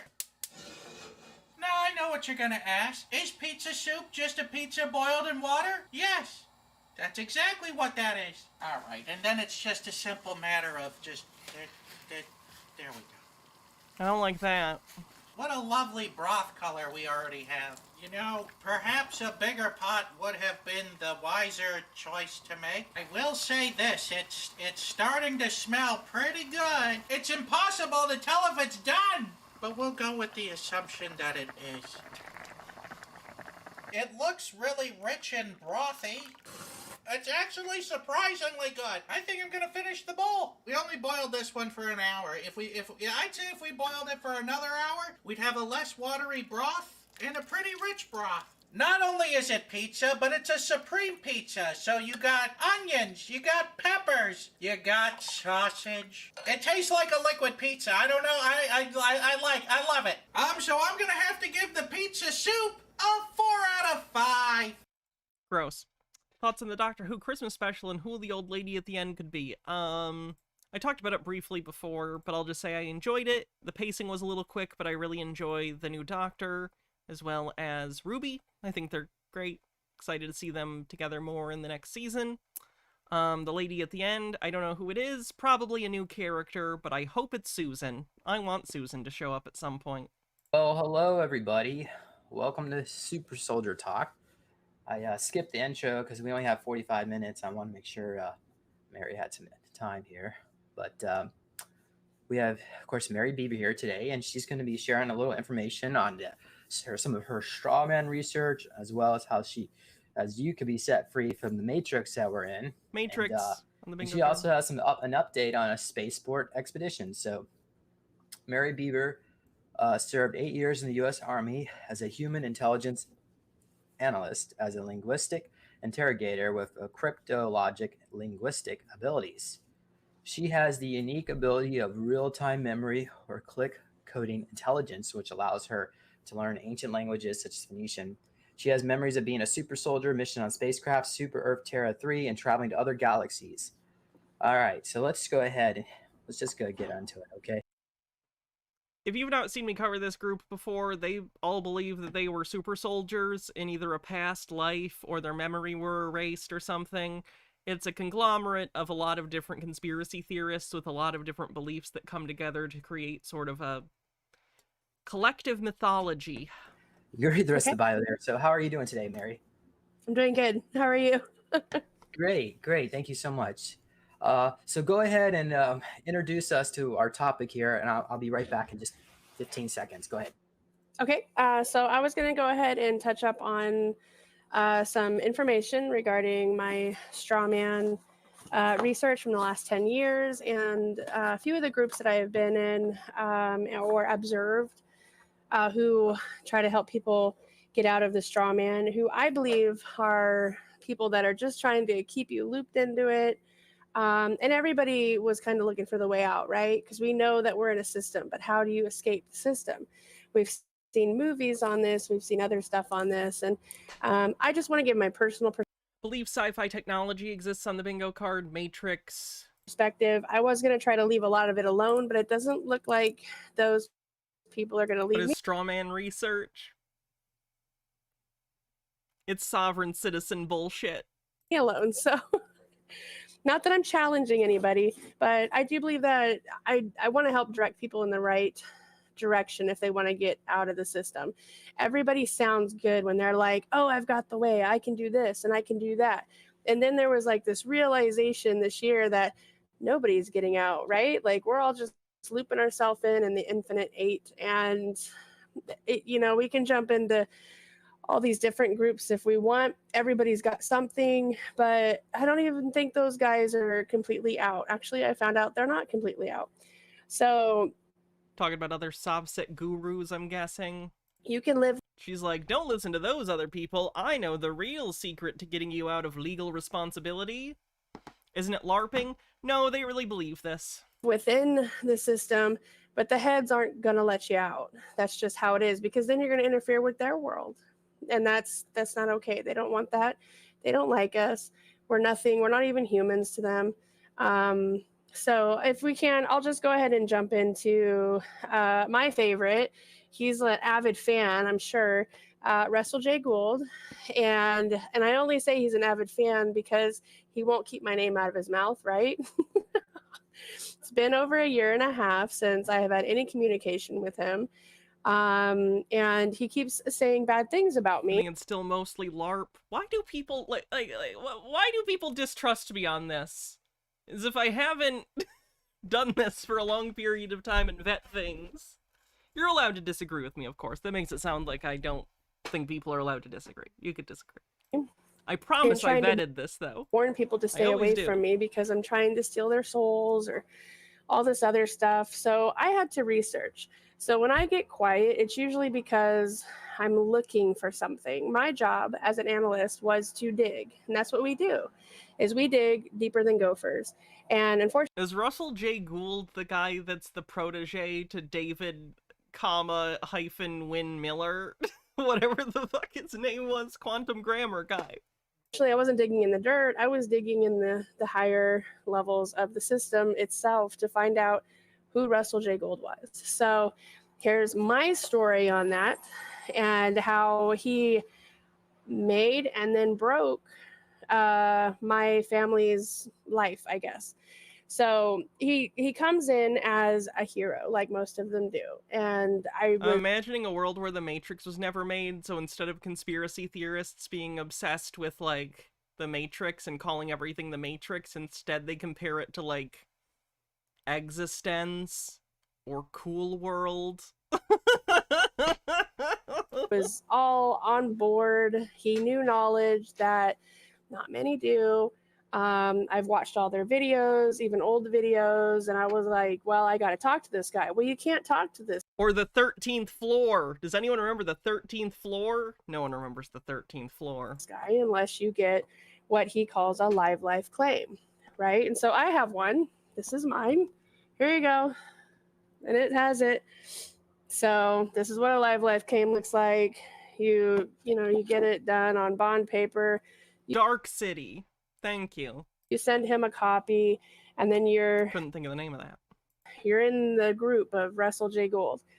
And the thing is you don't realize what it is that they're doing because the Matrix already existed before the Matrix, Doctor Who, Transformers. Yeah, but those are niche, like, sub-communities. The Matrix was the biggest movie in the world. First of all, how can it popularized the concept?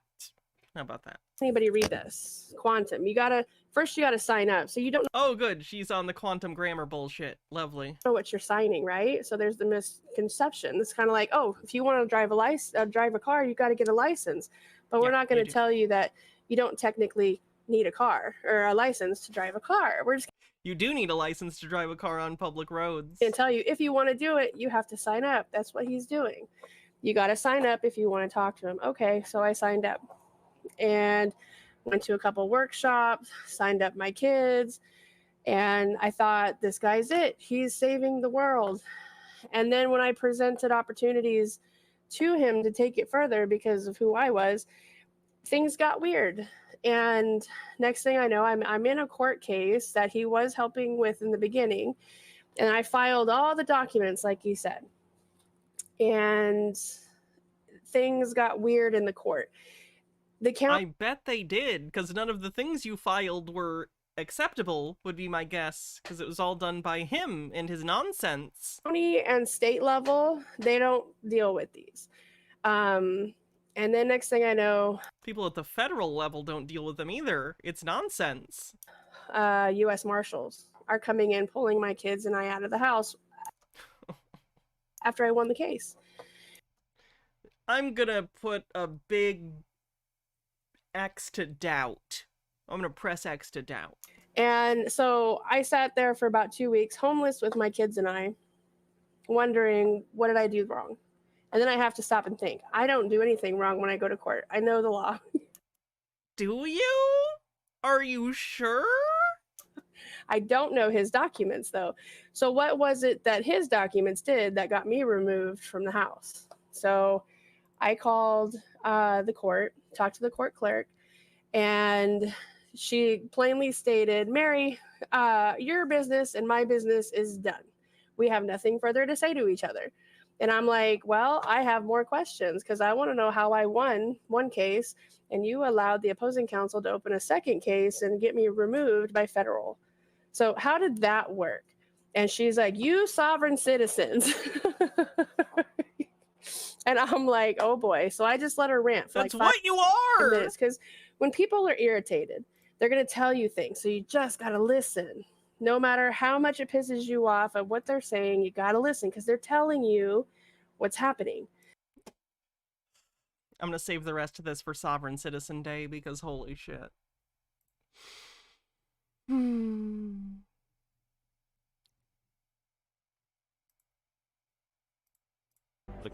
Harp/weather control on the bingo card.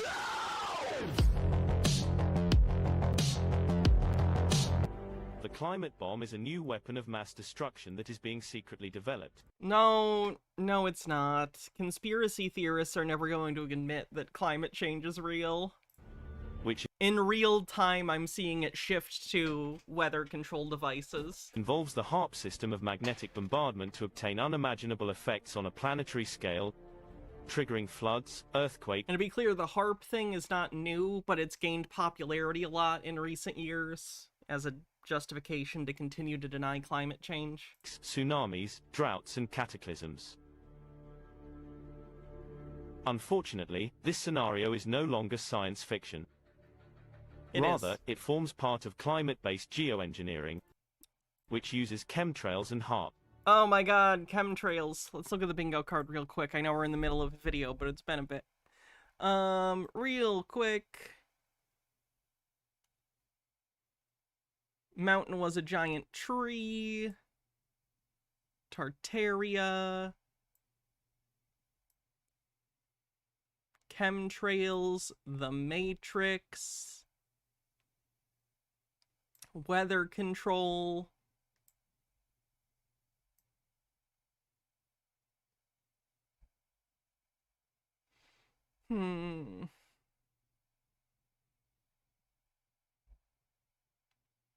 Incorrect word origin is evidence. Word salad. Correlation isn't causation.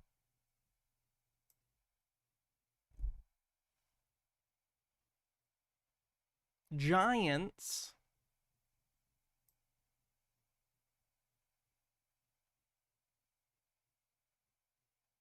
I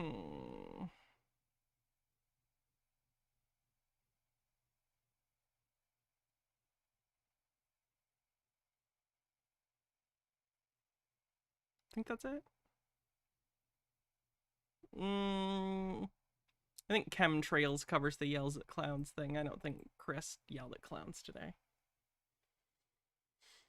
I don't think anyone's won yet, no. At least I haven't seen any bingo, like, anyone calling bingo. Although many claim these are conspiracy theories, they are. The facts demonstrate that we are dealing with a shocking degree of disinformation and manipulation.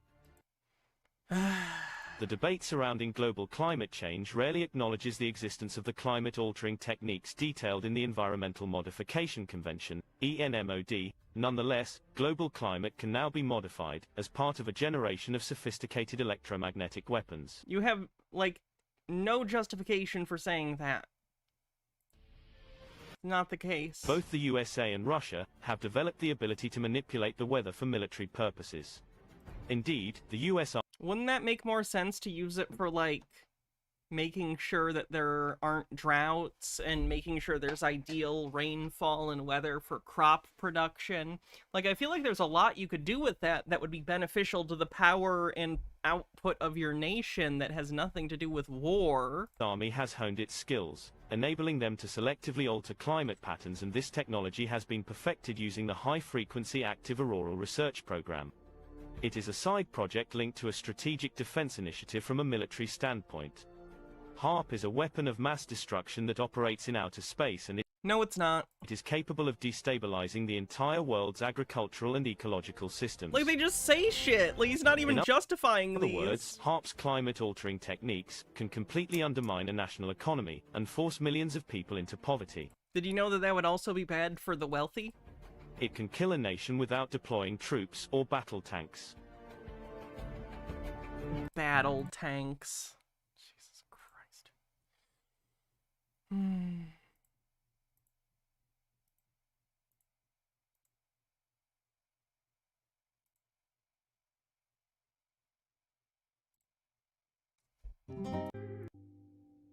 Various species of mythical headless men were rumored in antiquity and later to inhabit remote parts of the world.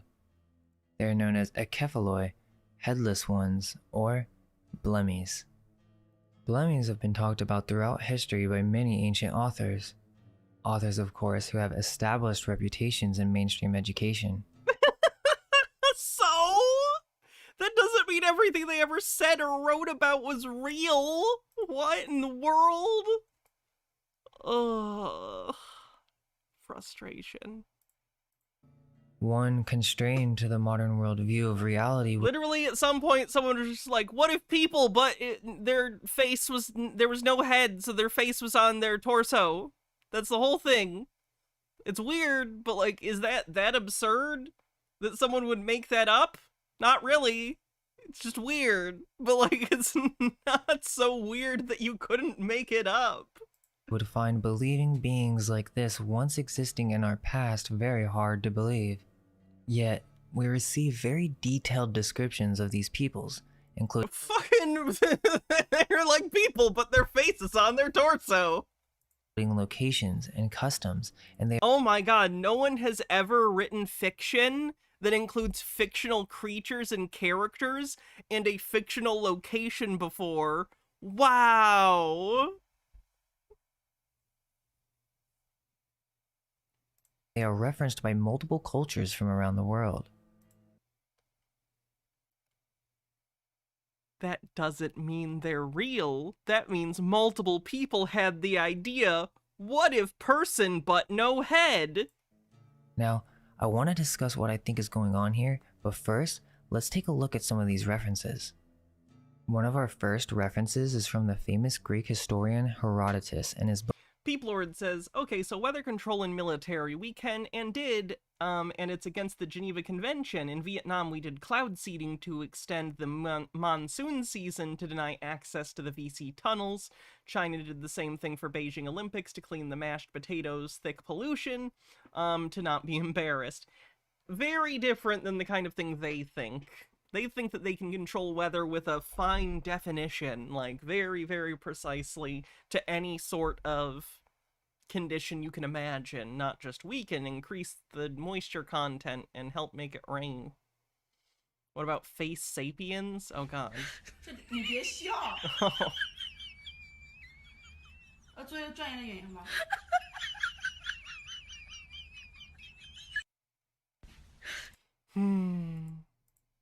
Does this guy think these things are real? Yeah.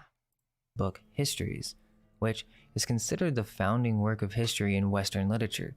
So obviously, this book— That doesn't mean that everything it said was true. Oh god, Herodotus wasn't a historian by today's standards, but he was a historian. That doesn't mean everything he wrote was true or accurate. Book is a really big deal. Quote, for the eastern region of Libya, which the nomads inhabit, is low-lying and sandy as far as the river Triton, but the land westward of this, where dwell the tillers of the soil, is exceeding hilly and wooded and full of wild beasts. In that country are the huge snakes, and the elephants, and the bears and asps, the horned asses, the dog-headed men, and the headless that have their eyes in their breast, as the Libyans say, and the wild men and women, besides Hannah's so exasperated on the bingo card. Other creatures not fabulous. End quote. Herodotus is telling us of giant snakes, dogmen, these blemmies, and this is entirely based on hearsay from others. He also brings up Bigfoot, or wild men. Check out Got our Dogman and Bigfoot video if you haven't seen it, but here we have in one of the most monumental books on history a reference to some fascinating... It's monumental for the fact that someone was trying to write down history, not that everything they said was accurate. It's a little bit like, we remember Sigmund Freud and talk about Sigmund Freud, but it doesn't mean that everything he said was true. He thought everything was about repression and very, very focused on sex drive stuff. But we still remember him and talk about him because of the vocabulary that he set up and, like, ways of talking about a topic, right? Similar here, not everything Herodotus wrote was true, but the fact that he was taking the time to try and document and bring together other sources to come together and tell a story of history, that's important. Creatures that were once thought to exist. Pliny the Elder, another famous historian, in his Natural History, quote, "The Blemmyes are said to have no heads, their mouths and eyes being seated in their breast." End quote. Most skeptics would say that there must be some rational explanation for this. Some common explanations are that it's nothing but a story, a myth. Yep, there you go. Myth, fantasy. I saw another explanation that was talking about how some tribes in Africa had these specific costumes and giant masks that would go over their entire body and head. That's actually really interesting if it was some traveler's weird interpretation that was like telephone gamed until it got to the point where the story transformed to that. Giving this cartoonish appearance of having a face for a torso, and the people traveling through this area who relayed this information were mystified and thought that they were real creatures. Pliny was talking about mythology in that section. He wasn't saying that they were real. Gotcha. No, in my opinion, I don't think it's a fantasy, and I don't think it was just a costume because in Why did you pick this picture? Why would you do this to me? Natural Histories, he makes it quite clear that there are other beings as well, such as hemantopods, or a race of people with feet resembling thongs, which they move along the nature with a serpentine crawling kind of gait. There are also beings called cyopods, or a tribe of one-legged beings with a giant foot. These were primarily He was the Quentin Tarantino of the classical world. Ethiopian or Indian men who would then raise their large feet in the air for shade against a hot southern sun. These were very popular in ancient bestiaries. Quote, Theseus. And if I can't trust an ancient bestiary, what source can I trust? Cites a defunct source on the bingo card. Also described a tribe of men in India or Ethiopia called mononcoli, one-legged, who only have one leg and who move in jumps with surprising speed. The same is called cyopods or Shadowfoot's tribe because in the hotter weather they lie on their backs on the ground and protect themselves with the shadow of their feet. End quote. Pliny the Elder in Natural Histories also speaks of half-men, half-goat, satyrs, or what he calls agipan, and he also describes them as real peoples who would devote the night to their amusements of lighting. That definitely looks like not a great European depiction of something from the past. Oh, what just happened? Why? Sorry, it clicked me to another page. Where go?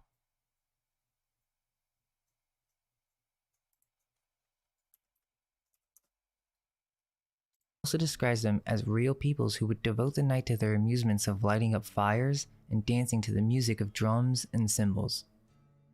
They weren't stupid, and I think they would realize the difference between a costume because they had many other strange creatures in this realm. Also, and we know all those are real. I actually don't think they're talking about Africa.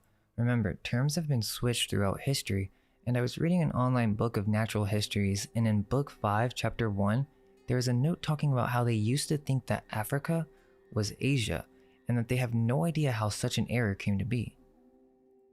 Seems strange to me, but maybe there's something else going on. I'm sure there are many other modern explanations, such as this being some type of war tactic, but again, I think that these people in the past were far smarter than we are, and even Julius Solinus, a Latin grammarian and geographer, said that they are believed to be born with their head part dismembered, their mouth and eyes deposited on the breast. So it's clear that this is some type of deformity that occurred in humans at least at some point in the ancient wisdom on the bingo card. past. Headless men also appear in several Asian legends. Breast-eyed races, Warkasmen, are recurrent in the Zoroastrian scriptures as the Bunda Hishin, the Jamasp Namag, and the Jerkat Asurig. Furthermore, the Blemmies are called breast-eyed or sternophthalmi in Strabo's geography. In the Indian epic Ramayana, the demon Kamada is a headless creature with one eye in the middle of it. Again, it's like they think that depictions of similar fictional things, if there are enough of them, it amounts to evidence of their reality.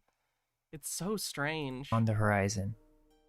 This process of labeling a past civilization as barbaric. Alright, moving on.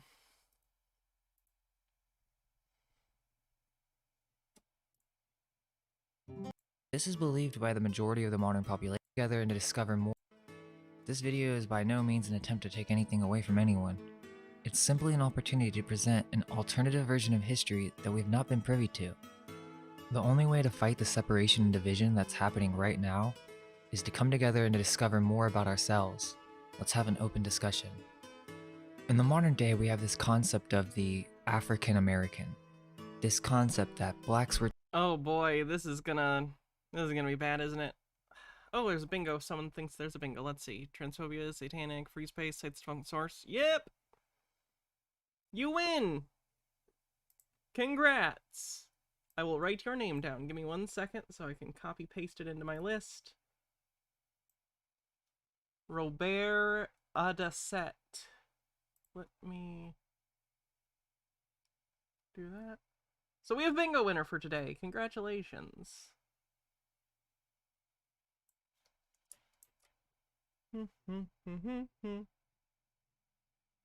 Yeah, the middle's just a free spot. Free space.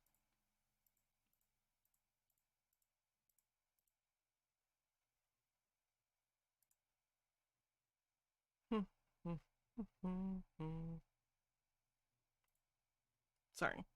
Just looking for my... There it is.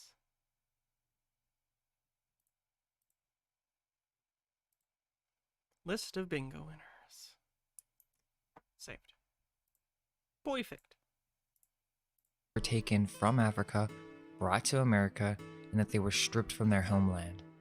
This is believed by the majority of the modern population. Oh no. Okay. I don't think I'm down for dealing with someone who thinks that the transatlantic slave trade didn't happen.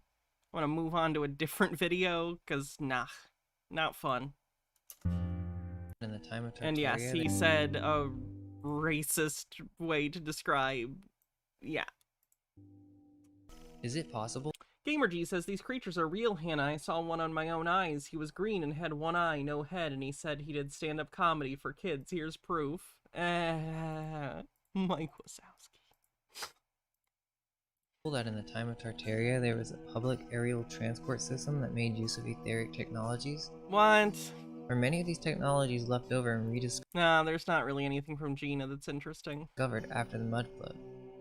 Are these zeppelins, dirigibles, hot air balloons remnants of a prior mode of transportation? No. I mean, they are a defunct, antiquated form of travel. Yes. And this is the history that they but they aren't an ancient technology. Leave us with. Many depictions of hot air balloons, ships, okay, Tartarian building, even flying shoes, being comical, mocking us, and again, all sorts of different designs for these hot air balloons, but they want to sell the story that these are the first time that they invented these weren't until the late 1700s. People speculated about things. That the ancients didn't think of this technology, that it wasn't until the Montgolfier brothers, where I guess they started in paper making and then somehow got into flying machines.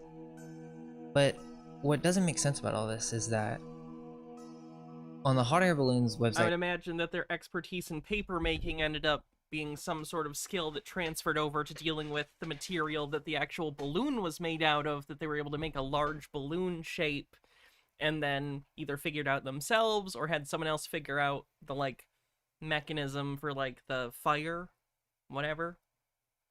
I don't know. itself, it says that hot air balloons were used to create the Nazca lines in Peru, and that was 1500 years ago. So if you think about it, and also People didn't need to have hot air balloons or to get up in a plane in order to be able to make plans for things on the ground that'll look a certain way from above.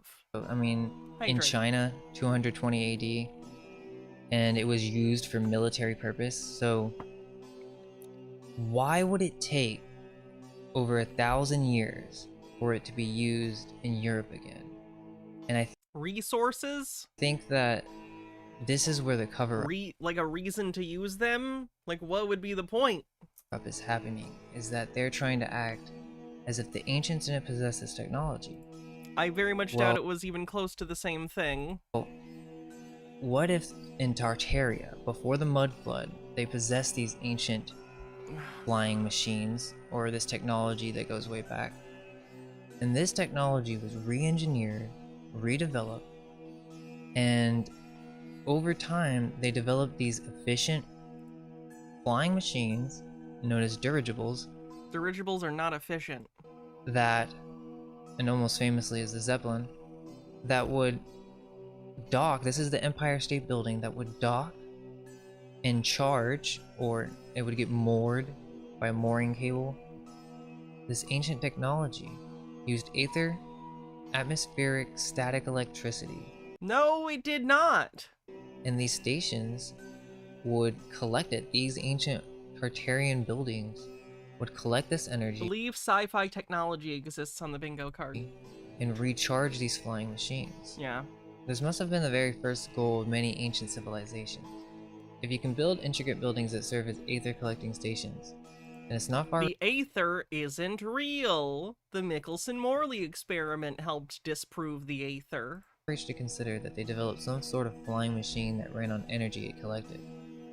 Even the Vedas speak of advanced flying machines of the past. People make up things in mythology and fiction.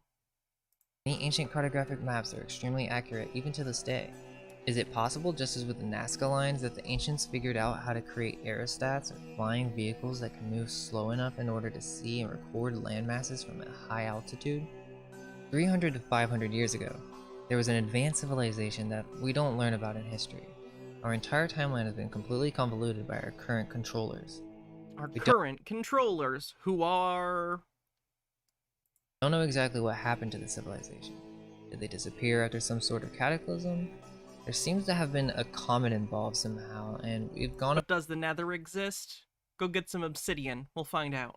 over some theories in other Tartaria Explained videos, but it's possible that there was a global aerial system that connected these civilizations, and this knowledge has been suppressed from history books. Old world cities such as New York, Paris, Belgium, Rome, and even San Francisco have similar buildings that could have served as docking and charging stations for dirigibles and other flying machines. Again, thing looks like thing, therefore must serve same purpose. Within the last 200 years, after the Mudflood, many of these cities were empty, and the controllers of the New World began migrating children from around the world into these cities, and feeding them stories in place of truth in public schools. Could this be why we are shown these strange photographs where the cities look completely empty, as if these pictures have been set up? And why was there such an abundance of orphan trains in those days? Because there were many orphans in cities that, as part of an initiative to try and get orphans adopted, were put on trains and taken elsewhere in the country where there were fewer orphans, but, you know, still people who wanted kids, so that they could be resettled with families. That's why! This is the time after the Mudflood, where we found these cities and we found the leftover technology that this advanced civilization left over. The survivors of the cataclysm who found these cities became familiar with the technology and began to re-engineer it, such as electricity and air travel. In old photos of the exhibitions of the world, you can see some of these technologies. These crystal palaces could have served as aerial transport centers in the past. The height and length of these buildings, many of them train stations, are just unreasonably high to house solely a mode of transportation that is so low to the ground. I've seen a couple videos talk about the vanilla skies. My take is, we can assume that the builders of these architectures are also the ones who mastered electricity and flight. This advanced civilization was pre-Mudflood. If you've seen the pictures of the Zeppelin attached to the Empire State Building, you can clearly see that there's a transport system where passengers are exiting from within the blimp, not from the cabin below. I mean, just check out what it was like. Within one of these, they were much more spacious, and sure, they may have been slightly slower, but these were much more cost-effective. It's said that Zeppelins used helium. Cost-effective, not for what we use like planes for today, or for most purposes. It basically only could ever possibly be existent as like a luxury cruise line type experience. And people don't want that because it won't be as big as a cruise and it might explode. Flight and had diesel engines that could burn coal. But what if these machines were also designed to charge with atmospheric aether energy? And what if I had wheels? Would I be a bicycle? That has been... You can just make shit up, like just saying stuff. Just saying stuff. Words have so little value. People just open their mouth and fucking spew. Collected through one of these docking stations, a metallic tower. Maybe they use some sort of static electricity in order to levitate. That would be a bad idea. Static electricity with your dirigible would probably be a bad call. You will blow up everyone. Don't use that. The balloon. The name aerostat seems to support this theory, as the balloons themselves were not static. The common answer is, aerostats are so named because they use aerostatic lift, which is a buoyant force that does not require movement through the surrounding air mass. But I can't help but wonder. These flying machines and other technologies of this time pose a threat to the ruling class. Oh god. And we have the story of the robber barons, these wealthy industrial families that shaped our society for their own profit. They suppress. Robber barons are bad. Gilded Age, bad. Agree. That is not why you don't have hot air balloons and dirigibles being used commonly for modes of transportation today. They still exist. The Goodyear blimp is one of the few that still exist, I think, because there's just not really a practical purpose for them that can't be done by other aircraft at this point with a better safety record. Suppressed all knowledge of free energy. They brought in the prohibition as a means for removing alcohol as a fuel source.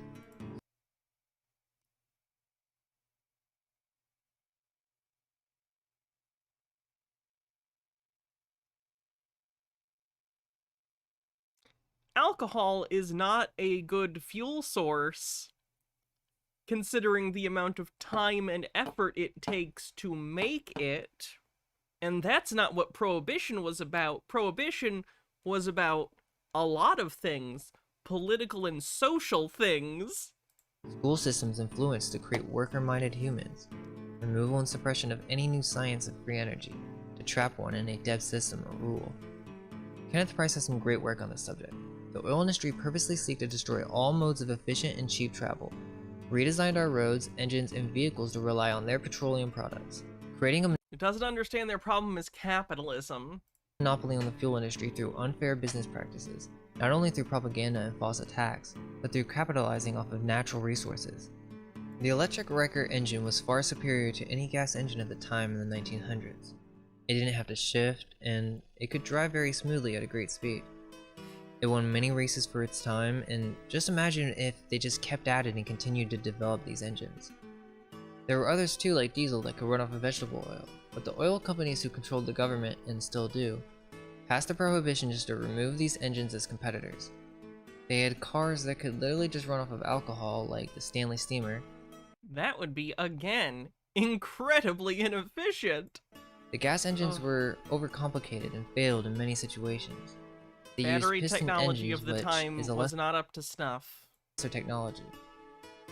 They were more bold. I'm a little wrong about blimps. Feel free, Explain. Oh god, it's 20 minutes. I'll trust you on that one. Watch it another time. Fuel was more expensive. There were other power systems that were deliberately forgotten, and the reason is they multiplied the energy they released during in combustion. the early 80s, Oh god, sorry. a 37-year-old house. That was confusing. Which led to increased fuel mileage. These oil companies had a part in both the destruction of the Titanic and the Hindenburg. That's gonna need a big source. Big Oil hated steam, and the Titanic was a steam marvel. It could run off of cheap coal and was extremely efficient. The Titanic broke into two different pieces straight down the middle, and the pieces were found 2 miles apart. They covered this up with a movie, of course, and they successfully The movie. Do you know how many goddamn Titanic movies there have been? removed the steam marvel. Many. And other There was a Titanic play a month after the actual ship sank. Look it up. from being developed in the future. We all know the story of the Hindenburg and how they said, oh, blimps are dangerous. So that one event literally destroyed that entire industry. These I don't think it helped. gravity machines that weighed 500,000 pounds, they would be released from a mooring line. They didn't need power, and just through push, they could travel.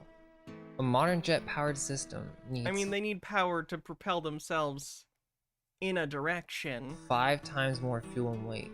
I mean, and that's just to compensate for it losing weight.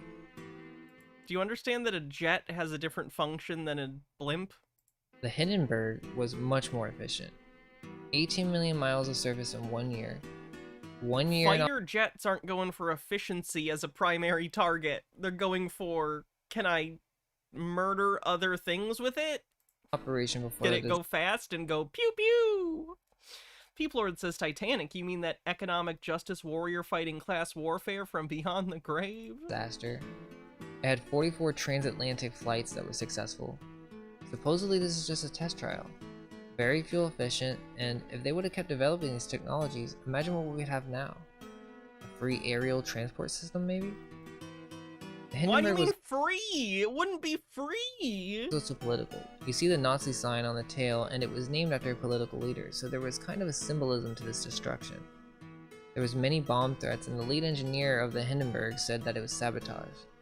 The Hindenburg had plans for using hydrogen instead of helium, which would have been much more cost effective. This could have been one of the main reasons it was taken down. They never show the part where it starts burning, you only see it afterwards once it's in flames. And they just so happen to have 22 different photographers right on set right when this is happening. They were there to see the ship! Only 35 people were lost during this event, but yet, they say it's so dangerous. Yeah, if this was your first impression of the thing, you probably wouldn't be too keen on it. How many people die from airplanes and cars? So, car crashes happen in the millions every year, many of them involving alcohol or cell phones. Per capita. Per capita. Per capita. I'm begging conspiracy theorists to understand per capita. Yet nobody's rushing to ban cars or cell phones or beer. There is a People did rush to ban beer. You talked about prohibition earlier, remember? lengthy list of airship crashes listed on the Wikipedia, but it's still short enough to where you could examine every crash. Whereas car crashes are in the billions. Same goes for boats. There are thousands of crashes each year, but there are multiple fatalities, and yet we still use them. And as we all know, human beings are incredibly rational actors. It indicates that safety is not the true motive for banning this mode of transportation. They just didn't want these technologies to compete with their industries, and they wanted to be the main fuel source of the future. Just think about how much money Big Oil makes nowadays. Even after their fake world war, which they funded oil to both sides. Oh, that has some connotations, doesn't it? World War I made billions off of aircraft fuel, which was gasoline. In the modern day, you can imagine that billions of gallons of gasoline are being used. Not only that, plastics, pharmaceuticals, the modern oil industry is making trillions. This is why JP Morgan actively shut down Nikola Tesla. Free energy would mess up their debt system that they were trying to impose on every human being. Oil waste is extremely toxic. They just turn it into even more products that are used by every vehicle today, like tires and paint and all sorts of stuff. So what's the big idea here? What do we think's going on? Well, from what we've gathered, the old world was much more advanced than we are made to believe. Perhaps not in the way that we imagine high tech nowadays. In fact, it seems that we've lost more than we've gained. A world in which flying machines were commonplace and people could fly more freely does seem fantastical, but it's important to remember on whose authority is it simply fantasy. All I can hope is that our minds be unveiled. Let go of every last 200 years. Okay, I didn't show you something creepy throughout the entire video because it would have been incredibly distracting, but I need you to understand that this entire time, something you didn't see was that this individual has a rant sona, and it's the little sun at the bottom of this. After the Mudflood, many of these cities were empty, and the controllers of the New World began migrating children from around the world He's using into some these sort of cities, terrible AI and feeding tracking. them stories in place of truth in public schools. Could this be why we are shown these strange photographs where the cities look completely empty as if— I'm sorry I hid that from you, chat. Trickery terms is obligatory in case someone else hasn't yet. Fuck you! Do you It's know what month it is? January! Fuck you, it's January!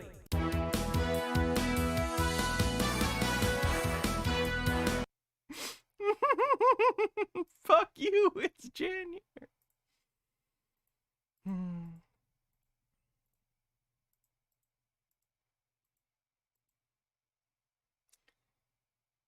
these pictures have been set up? And why was there such an abundance of orphan trains in those days? This is the time after the Mudflood, where we found these cities and we found the leftover technology that this advanced civilization left over. That's beautiful. The survivors of the cataclysm who found these It's cities— certainly a choice he's making, isn't it?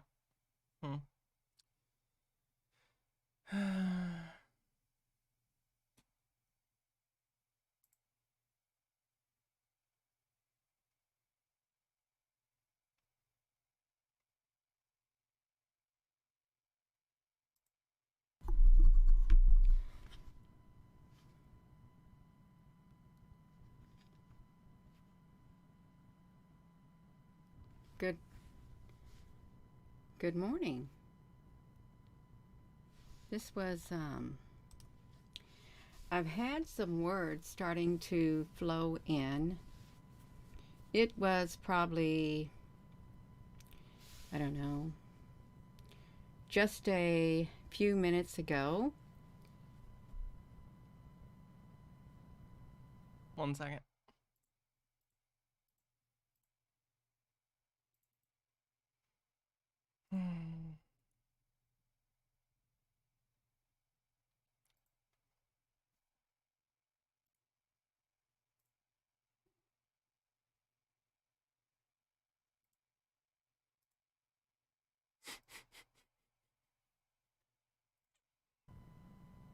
And I don't know what the words are going to be. I'm not going to look at the comments. I am not going to look at the comments, you all.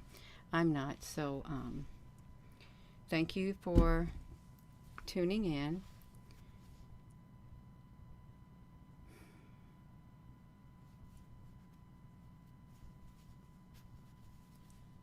They were right. They were literally, they were right in my mouth. And,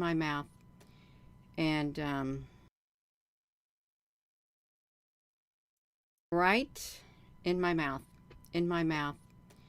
And, I got distracted downstairs. I'm trying to get this train of thought back in with these words. Let's talk about you. Let's talk about me. We're in a new year, according to the calendar, 2024. And you know who you are. You know who you are. You know you better than anyone else knows you. You do.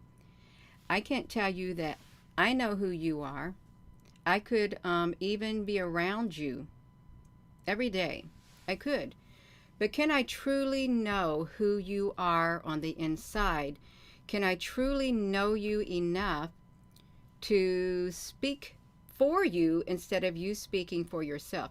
Do I have that capacity within my mortal being, within this being that I am, this physical vessel, to know the most intimate parts about you? Do I truly have that ability within me to know your heart's intentions, to know your secrets? Do I have that ability as a mere human in this body?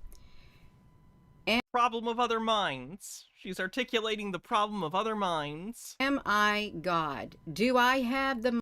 Oh, that's a different thing. In this body. Am I God? Do I... No. I have the mind of God? Do I have the mind of the Most Holy?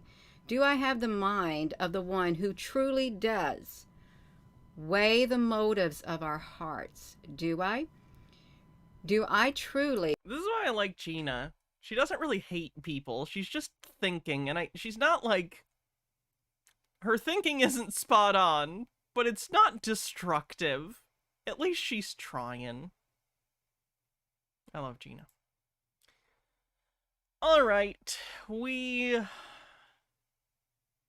are done for the day, I'm thinking. So thanks everyone for hanging out. Hope you've had a good time. Let's see who I'm gonna raid on Twitch.